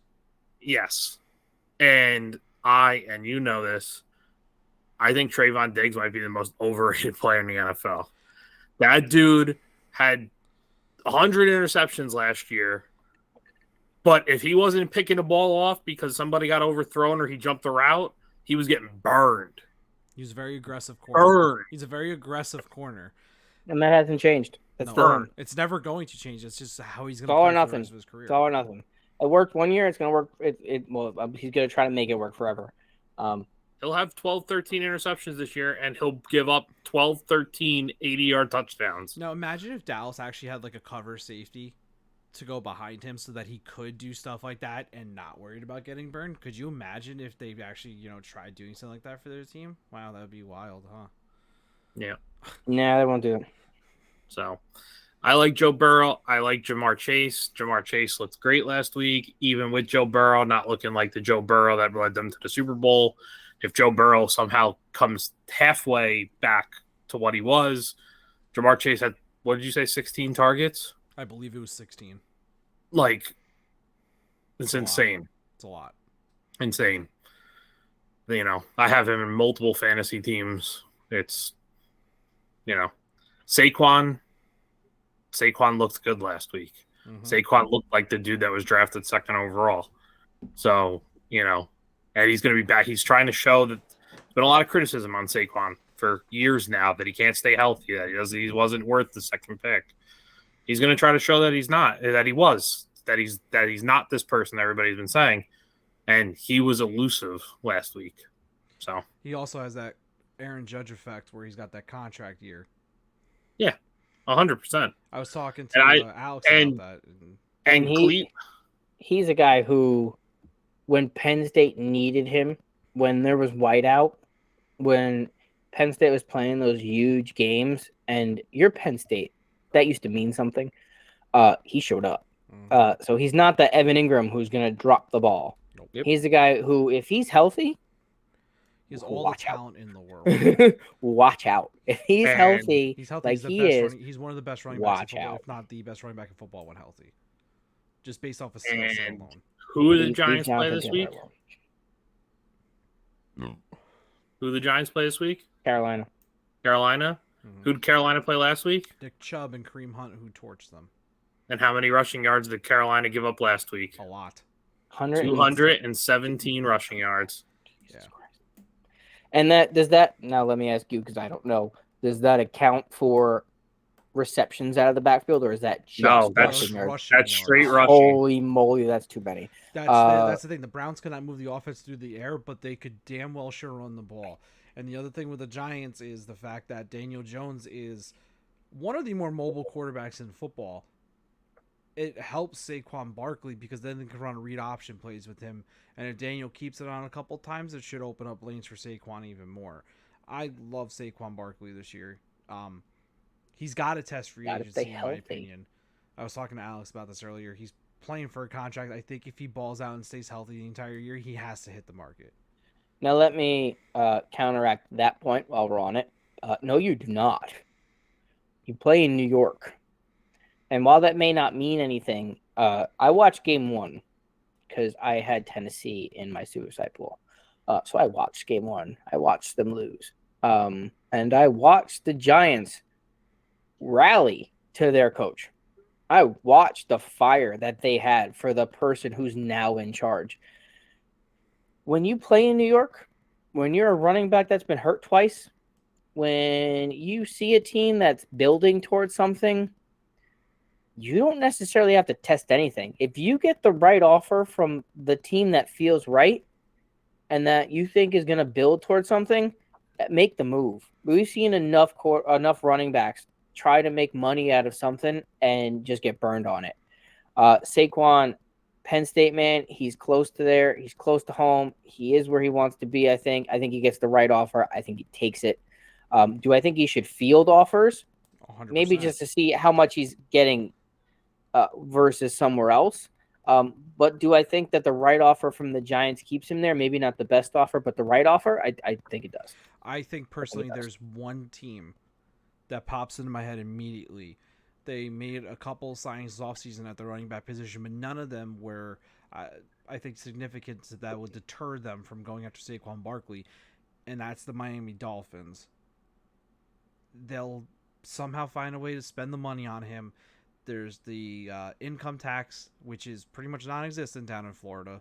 One of the reasons why Tyreek Hill went down there. And you have an offense that's tailored after the San Francisco-style offense. I think that'd be the only team I think that could lure Saquon Barkley out of New York if they give him a good enough offer. And that offense with Saquon Barkley, that offense is speed, speed, speed. And then you have a running back like that too. That's why I think that Saquon hits the open market, Miami's going to be in on Saquon Barkley from the start and be competitor to the Giants in signing him. I think it would need a giant culture shift in order for Saquon to go there. I don't think anyone likes what happened with Brian Flores down there. I think everyone's going to hold that against him for a couple years. Are you a competitive team in the AFC with Tua? No. No, you're not. Are you a competitive team in New York with the Giants right now? No. With that coaching staff, will you become one? I think you put more faith in that than you put in Miami. I think if those offers are similar and Miami's is higher, you stay in New York. And again, it's not. That's why I'm saying it's not enticing. I'm not saying we can go ahead and talk about it. I'm saying it's going to be enticing that for they're him going to go. Yeah, they'll throw out an offer, I'm sure. But I think and again, it depends greatly on if Saquon stays healthy this whole year. The Giants will put out an offer for him. They don't have anyone else to pay. They have to. They have to put out an offer for him. It's They just don't that have right now anyone the else to Giants are pay. currently in cap hell, or they're very close No, to not. cap. I thought they were No, close not. to cap hell because of Kenny Right Galladay. now they are. Yeah, this that's what I'm saying. season They won't are. be. This Next is why year, they they're can't gonna sign have him like this year. 40 million on the Okay. books. Right. That's why they can't sign him this. That's why they didn't make an that's offer why they can't towards him, do it because they now. have to wait. They have to get that one more year up the books, and then they can start figuring out where they want to throw their money around. After this year, they don't have like tons of people on the books for high things. Like they Galladay's have the highest, though, right? Leonard Williams, Galladay. Oh god. But Galladay could probably be cut. I don't know the numbers. I don't but, think like, he can still. I think he has a I dead think cap he hit. can next year. I think Usually it's this year. it becomes a before draft cap hit versus post whatever. But like they turned down Daniel Jones' fifth year option. So there's not whatever that is, 20 $8 million or whatever that quarterback number would be, sitting there that they have to pay. Like, if he shows up this year and he plays, then they'll pay him. They'll franchise tag him or something. But like, they can also the Giants also still have the ability to franchise tag Saquon. Right. Which so pay him he might not go anywhere. Which would pay him a lot of money. But it's gonna be what they're gonna pay him on the open market if he shows up this year anyway. If he shows up this whole year and stays healthy, he's a top 5 running back. He's getting paid like a top 3 running back. That's the way that's going to be. So that's how you're going to get paid on a franchise tag. So yeah, that's exactly what it is. Who's the highest paid running back right now? Zeke? It's got to be McCaffrey, doesn't it? No. Oh, that's right. CMC signed that huge deal, didn't he? I don't know how much Zeke's up there too, isn't it? Yeah, but how much? Zeke's making what? 10 a year? 12 a year? No, Zeke's like Christian McCaffrey, Alvin Kamara, Ezekiel Elliott is the current order of running back contract. How much? So Christian makes $16 million a year. Kamara and Elliott both make $15 a year. Dalvin Cook and Derrick Henry make 12.5. Nick Chubb makes 12.2. So we'll round out the top 10. So I'm going to round out the top 10 for this reason and this reason only. Aaron Jones and Joe Mixon both make 12, and Saquon Barkley finishes the top 10 at $8 million a year. Well, that's his rookie deal still, and that's his rookie deal. Yeah. So he's in the top 10 with his rookie deal. If he can stay healthy this whole year, that you gotta pay him like he's the number 1 running back in the NFL. So you read those off. So you had a 16, 2 15s, and like 2 12s or 2 14s or something. So the franchise tag is going to be somewhere in the $14 to $15 million range. Yep. If you can't come on a deal, you sign it. You're going to be offering him more than that anyway. You're going to be offering him, if he shows up this year, you're going to be offering him Zeke or McCaffrey money. If you look at the fact that McCaffrey's been hurt, if you look at the fact that Zeke hasn't played up to par, I don't think he is. If he stays healthy this whole year, he is at least a $14 million a year running back. Which is where now I get the downside for the teams. Mm-hmm. Now you look at those $16 million deals, and all 3 of them got hurt. Yeah. Do I want to pay one guy $16 million in the most hurt position in the NFL? Especially with his injury history already, with already missing 2 years. But if he stays healthy this whole year, he's a $14 million guy. We've taken way too much time away from you, Matt, on your lineup. So by all means, please continue. We'll talk about Saquon Barkley closer to the end of the year. Yeah, we're way ahead. Yeah. I took Chase Edmonds as my second running back. He didn't have a great day rushing last week, but he caught 4 passes for 40 yards. He catches a lot of balls out of the backfield. I like Miami's offense, other than the fact and I like the running back position on Miami's offense because Tua can't throw the ball more than 20 feet. So, that was evidenced by the first pass of the game last week where he missed his wide open wide receiver by 30 yards. So, Jamar Chase, we already talked about him. Jarvis Landry, resurgence game. That's probably my favorite pick on your team, to be honest with you, for the price point with the floor we got last week. Oh, yeah. So he didn't score any touchdowns, but PPR machine went off.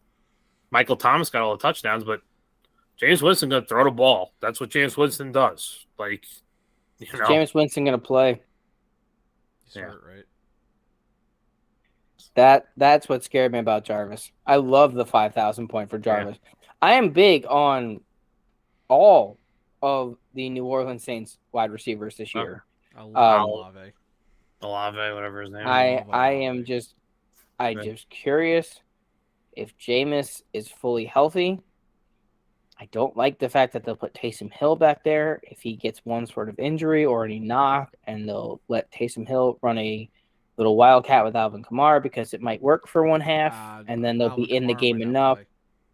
Alvin Kamara might not play. Throw that in there. I'll be out. Melvin Ingram's not that bad of a replacement. I love Melvin Ingram. Mark, whatever the fucking name. Melvin Ingram can go in from defense and he can play offense too. Yeah. It's fine. Whichever Ingram you put in the backfield behind him, he's going to do fine. That's the only thing that scared me about Jarvis this week was that potential injury to Jameis. Yeah. Go ahead, continue. Duvernay, I know that he had he scored 2 touchdowns against the Jets. I feel like Lamar Jackson loves wide receivers. He gets in love with a wide receiver, and that's who he likes. Marquise Brown was his guy. He's no longer there. Duvernay scored 2 touchdowns this week. Could be that guy. Taking kind of a gamble on him. That's kind of the price point I was at there and kind of had to use that. I love Darren Waller. I know he had a down year last year, but Derek Carr, that offense, once they figure it out in Vegas, that offense is going to be nasty. They just got to figure it out first. Mm-hmm. They got to spread the ball out more. Yeah, don't. They got it, though. They have the people to do it. Yeah, but don't target Devontae Adams on 49% of your throws. Don't target Devontae Adams. Correct. Who's the ball going to? I read a report last week or the week before that they talked to a number of defensive backs in the league, and they said the hardest wide receiver to cover play after play is Hunter Renfrow. Right, Derwin. I think it was Derwin James. Yeah. Right, was it Derwin James or was it something? I forget if they actually named the guy. But he said the hardest guy to play every game was Hunter Renfrow. Right. I believe it was Derwin James, the safety for the Chargers. He was asked on interviewed by Ryan Clark, say who are the hardest guys in the league to cover, and he named Hunter Renfrow was one of them. And Ryan Clark straight up looked at him and goes, "You mean the encyclopedia salesman?" Because that's like the persona that he flat out said Hunter Renfrow is one of the hardest guys in the league to catch, and he looked at Ryan Clark dead in the eye and said, "Your job is to watch tape. Go watch tape and come back to me." So when you look at what Hunter Renfrow does, he's a solid route running. He's gonna be where you know he's gonna be. He's gonna have his head around, and he's got the hands. And you don't have to be the most athletic person in the world if you're exactly where you're supposed to be, and there's no one covering you. That's 8 catches, right? Like because that doesn't happen. It reminds me of Wes Welker. I was going to throw out Cooper Kupp. Yeah, reminds me of Wes Welker when he was on the Patriots. It reminds me exactly of Cooper Kupp. Wes Welker, another great comparison there. Especially with now having Devontae Adams as your Randy Moss to your Wes Welker as Hunter Renfrow. If Derek Carr, they can just. The biggest problem with Vegas is making sure that there's somebody to block, so Derek Carr has more than 1 second to throw the ball. And even if you don't like Wes Welker, Julian Edelman was that guy. Yeah. Julian Edelman was that guy. He was that guy that was in the spot. Yep. He was supposed to be. That's why the Patriots are so successful. Their wide receivers were not the best, but they were exactly where they were supposed to be. Mm-hmm. And if you can draw up a play to be open and you can be there, you're open. And that was what they figured out. And that's a great point. Mm-hmm. Yeah. I like Hawkinson. I had Hawkinson at one point in the tight end spot, and then when I started moving stuff around, I moved him to the flex. Detroit was interesting this week. They got behind, then they started coming back. Arguably, Philly's the best team in the NFC East. That's not saying that the NFC East is that good, but now they gave up 35 points to Detroit. I think Philly's better than Washington all around, so at some point Hawkinson's going to get those balls, I would think. Like Goff likes throwing to tight ends, so I don't know. I like him. I've always liked Hawkinson. So, and then I went with the Giants defense because I'm a homer, and that's who I like there. I went with the Giants defense because I didn't really like anybody else at the price point that I was at. I left like $100 on the table, and I forget who was at 3,300, but I didn't like them. Carolina, it depends on what Baker Mayfield shows up. Depends on what Christian McCaffrey shows up. And I like the Giants defensive line because they held Derrick Henry in check last week. Like Derrick Henry had like 80 yards rushing, which like isn't terrible, but it's not Derrick Henry-esque. And the Giants were a completely different team in the second half. Whatever that coaching staff said at halftime, turn that game around. And Dabble getting in Bryant and Daniel Jones's face changed it all around too on the offense side of the ball. But Wink Martindale knows what he's doing. He knew what he was doing in Baltimore. He gets guys to play for him. Dabble's getting people to play for him. You know, I thought it was a good matchup with Carolina coming in here. First home game of the season. I like them at the price point there. I love the memes when it was coming out right after Dabble got in Daniel Jones' face with him saying, "Why can't you just be Josh Allen?" Josh Allen. Yeah. And if there's Listen. anyone that can unlock the potential of Daniel Jones, it's Dable. He turned around Josh Allen. So the only thing about Daniel Jones is he didn't get his 5th-year option picked up. I do not think you're going to see Daniel Jones take the risks he took the last couple of years in some of those runs he did because he knows he can't get hurt. Right. So when you have a coach that you want to play for, yeah, sometimes the contract doesn't matter. And I know we're gonna pound this into the dirt till the end of it. But sometimes you only get one chance. Yeah. Now, if you look at Daniel Jones, it's not like he's a top 5 quarterback and he can coast this year and he's going to get top 5 money. If Daniel Jones coasted this year, good luck, man. Enjoy your backup quarterback money, because that's what you're going to get. So he's got to go out there and play. And I think he's going to go out there and play. And I think the fact that you had memes about a coach getting in the quarterback's face. And what did the quarterback do? Responded. Yeah. Now that happens. Sometimes the coach gets you in your face and you get on TV and you're like, I hated that guy. That was the worst thing ever. Whatever he said, it was something that made Daniel Jones respond. Whatever he did, it was something that made that team respond. It was something that made the team step up and go, you know what? We're better than this. You're right. You're right. And when a coach can do that, it brings a different type of team to the table. And I think you're going to see a different type of Giants team this year. The Giants gave up in a lot of games last year. I think you can look at the amount of points they gave up in the last 2 minutes of every single half and be like, yeah, this team gave up. This team just quit. They were like, well, fuck it. I don't care.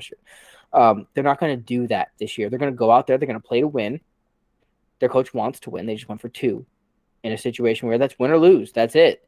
We know how successful onside kicks are this year, last year, the year before that. They're not. So you're going out there, you're going to go for 2. We're going to win or we're going to lose. I'm trusting you. We're going to win. They lowered their shoulders and they got the win. And when you have a coach that you're going to play for, I think you're going to see a lot of players step up, and that's where they're going to spend their money. Because if Daniel Jones can step up and play good enough and Saquon Barkley can support that and do his thing, you're going to get a lot of money thrown in here. Tim, you want to do the lineup first? You want me to? What lineup? Like Matt, criticize meatball. It. I feel like we've just been talking about his lineup the most, so I feel like I'm not done yet. I saved all of it for the end. Oh my god! I've talked about the players, but I saved it all for the end.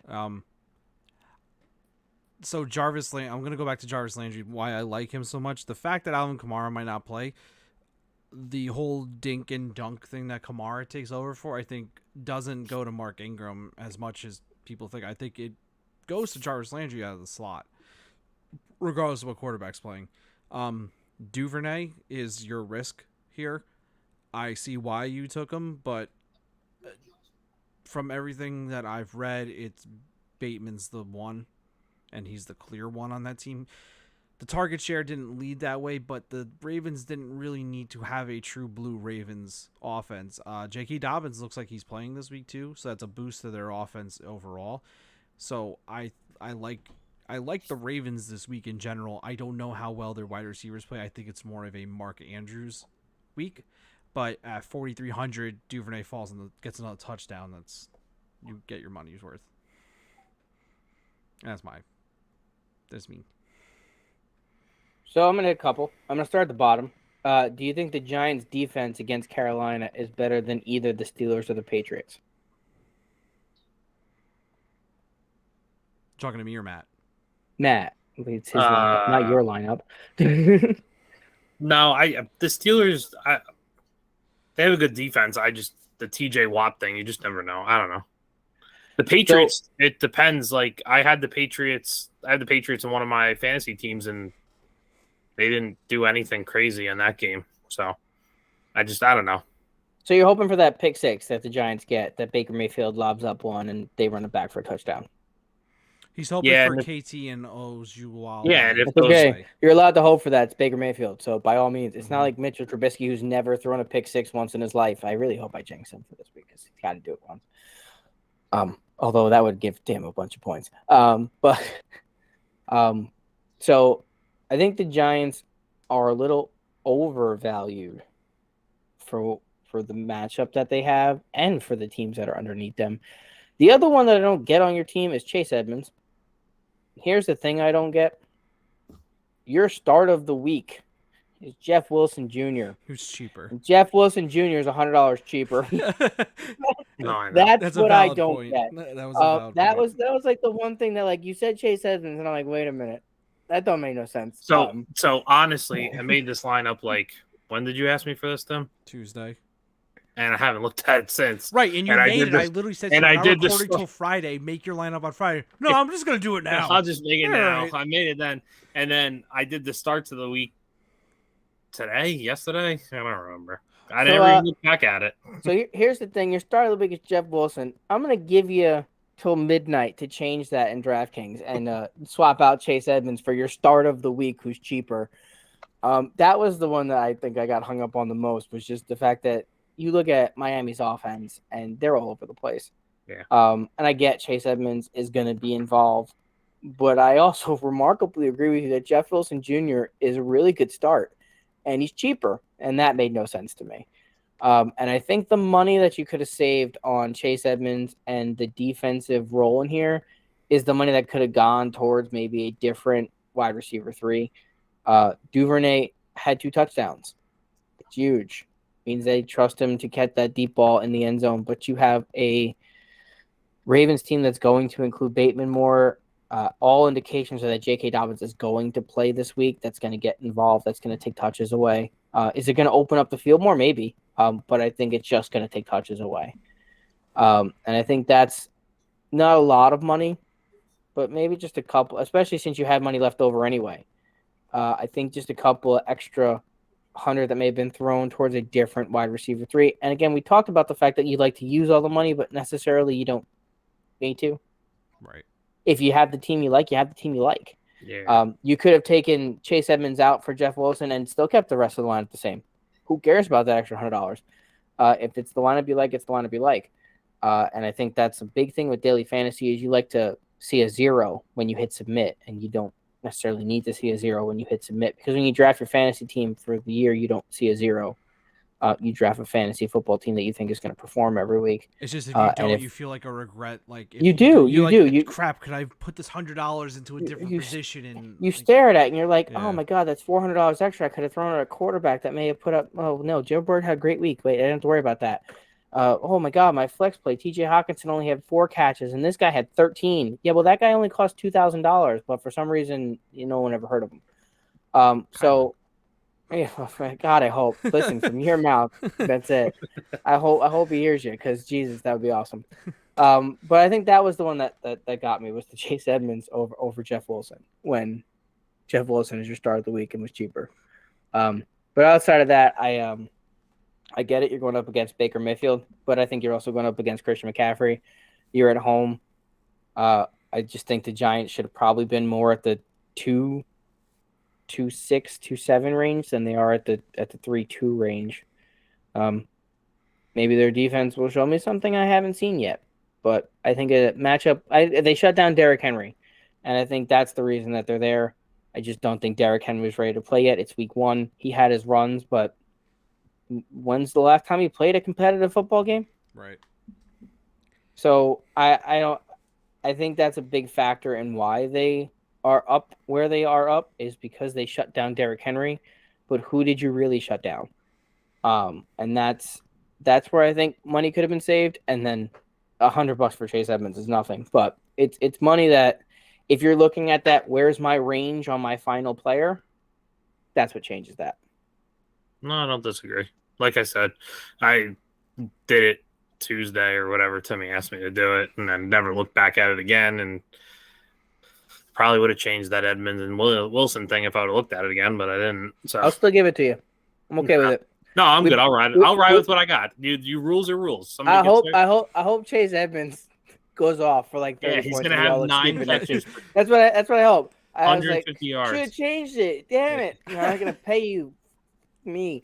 Yeah, I'll let it ride the way it is. I'm good with it. The Giants thing, I get it.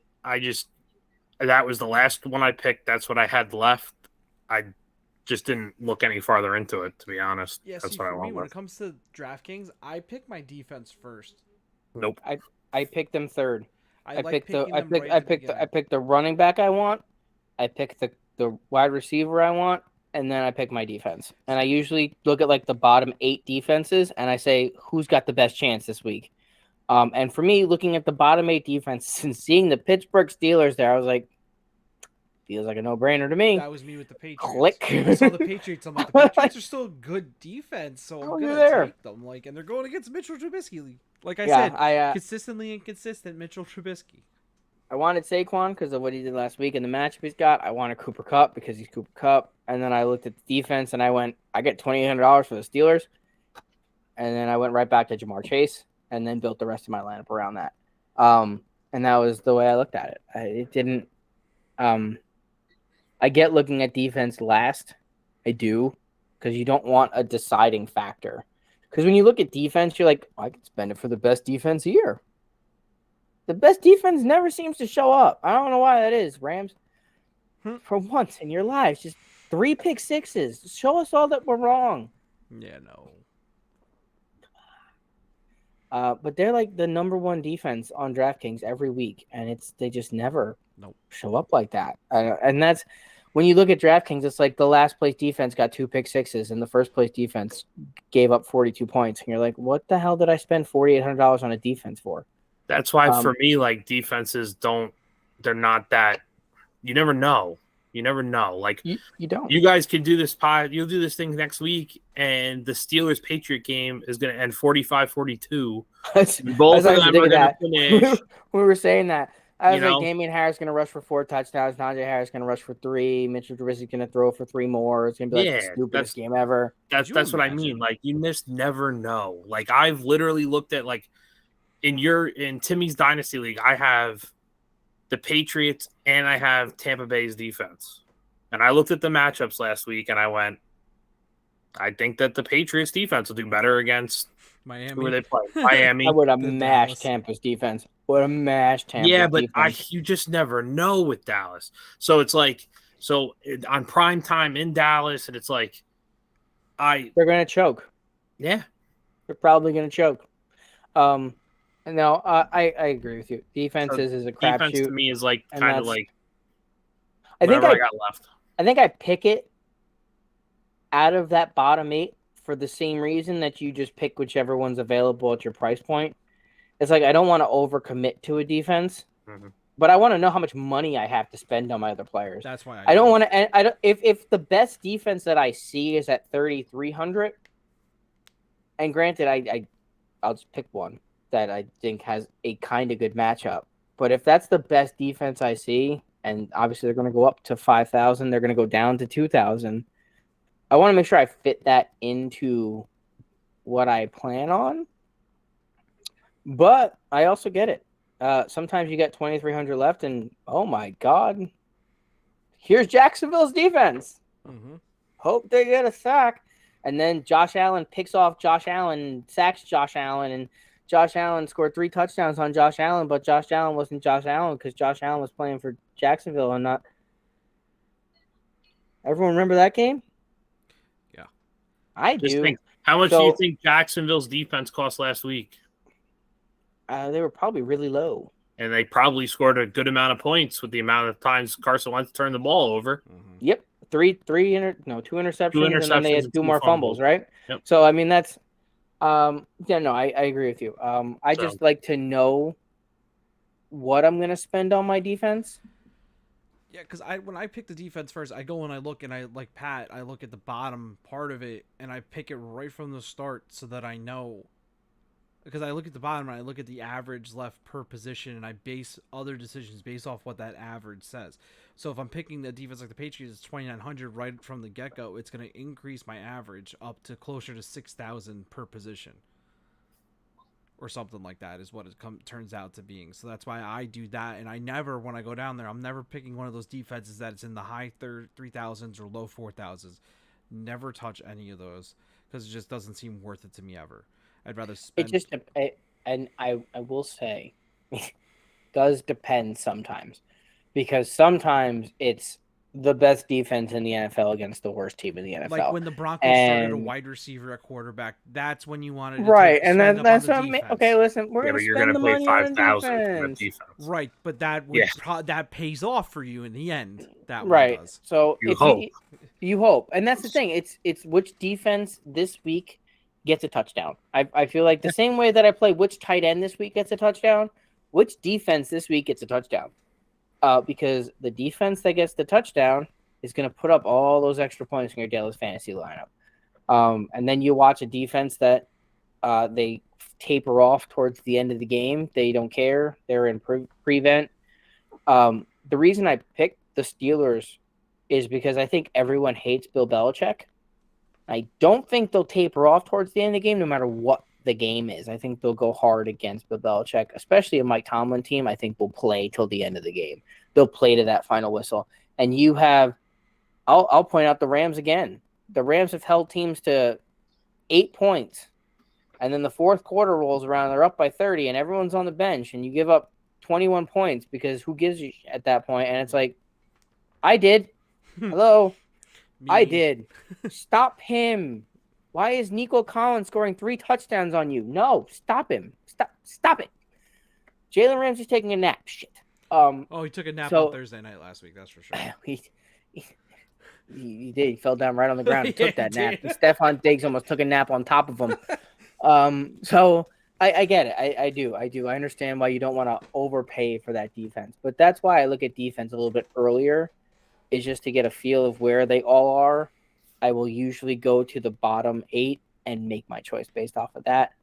I've always noticed that with Tim's lineup, he picks one superstar and then goes floor and then picks that one guy that he hopes for the best.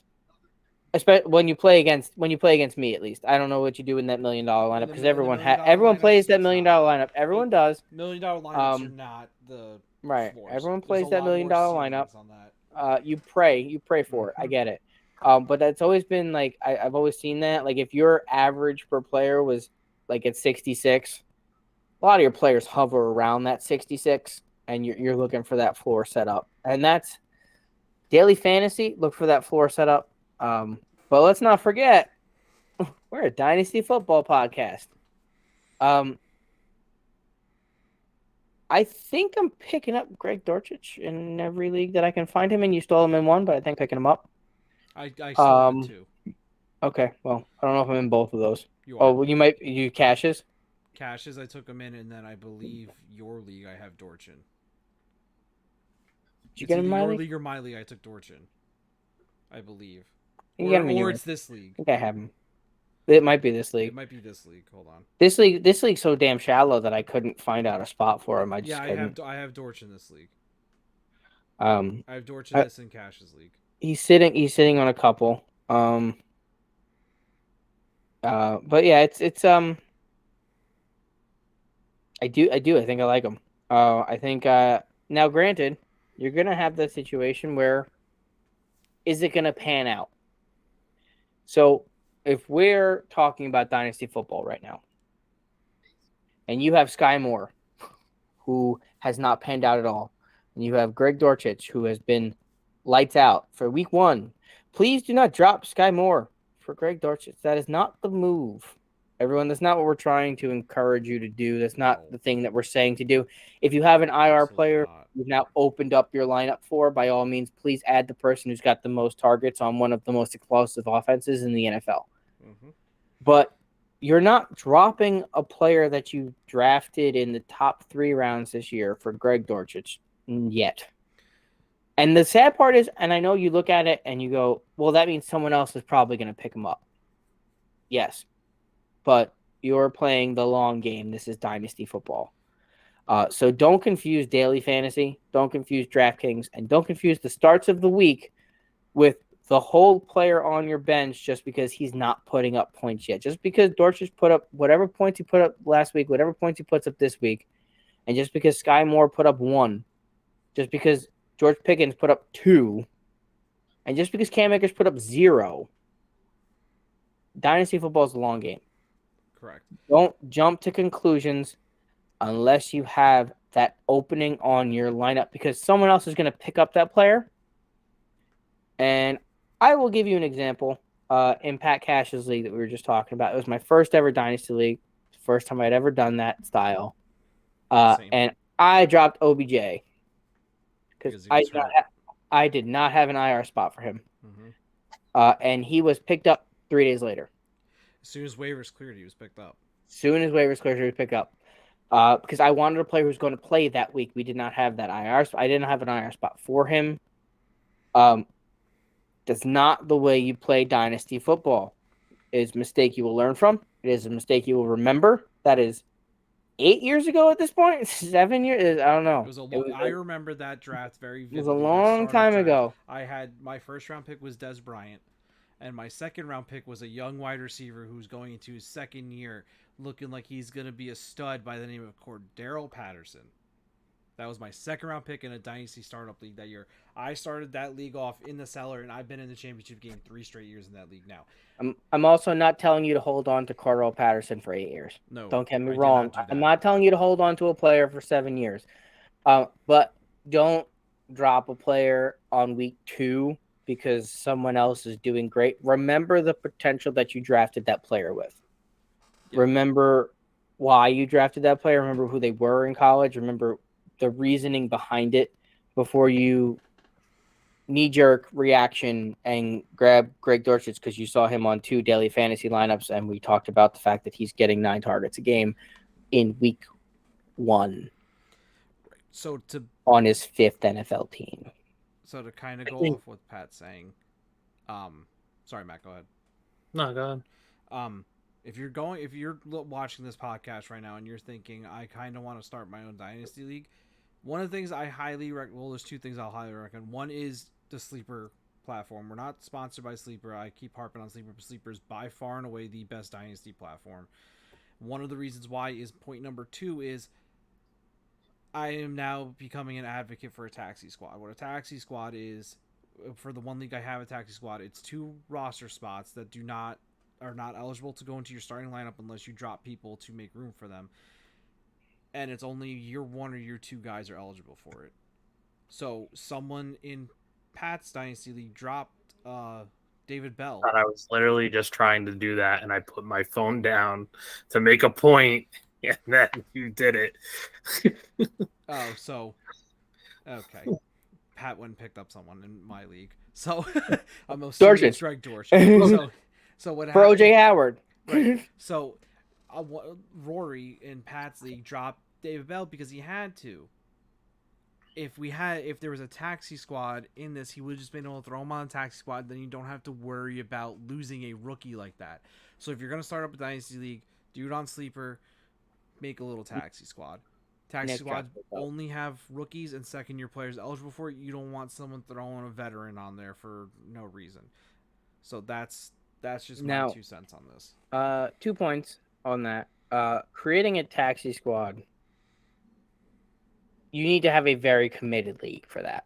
You do. You have to have a very committed league for you to be putting rookies on reserve. Mm-hmm. And I've been in Dynasty baseball leagues where they'll give you 1 minor league spot. And in case no one knows about baseball, you probably have about 20 of those because minor league baseball to professional baseball, it's moving around all the time. There's plenty of people on that watch list. So you better have a committed league to do that. The hardest part is fitting your bench into your team. How am I going to hold on to this guy? How does this? He's not hurt. He's just not playing. And I need someone who's playing right now. What do you do there? Do you trade him? He hasn't played yet. Who the hell's going to take him? The person who's going to take him is someone who has a spot on their bench. Never confuse your need with a spot on someone else's bench either. And that's the same for Greg Dortch. I just dropped OJ Howard. OJ Howard had 1 really good game. He had 2 targets awesome for 2 catches. For him. He had 2 catches for 2 touchdowns, and that's great. If he does that every week, I'll be an asshole. He was on the field for 16% of the snaps. I think you're fine. So it just don't confuse, don't drop someone who you should be keeping because someone else has someone they don't need to. Mm-hmm. And that is, I think, what I have to interject to wrap it back into Gridiron Dynasty, a Yeah. dynasty football podcast, Yes. and not a daily fantasy podcast. Right. Although I do love daily fantasy. I do. Yeah. Fun. So on that note, we're right around the 2 hour mark. I think this is a good spot to end this episode. Thank you, Matt, for joining us today. We'll look to have you on. We're gonna have you on probably next week to talk about our daily fantasy lineups, how they went. We'll work out a date for that next week. Thank you guys for watching. Please like and subscribe. Share the podcast. Do what you can. We'll try to get our viewer count up as best as we can on our own, but we could use your guys' help with that. So we do appreciate it, all the support. Leave a comment down below if you got any comments, questions, concerns, insults, whatever. Want us to talk on the next podcast? Let us know. Yeah, you have a subject, you have a trade question, anything like that, we'll talk about them. So have a good night, be safe out there, and enjoy your weekend of watching hopefully some good football. Have a good night, guys.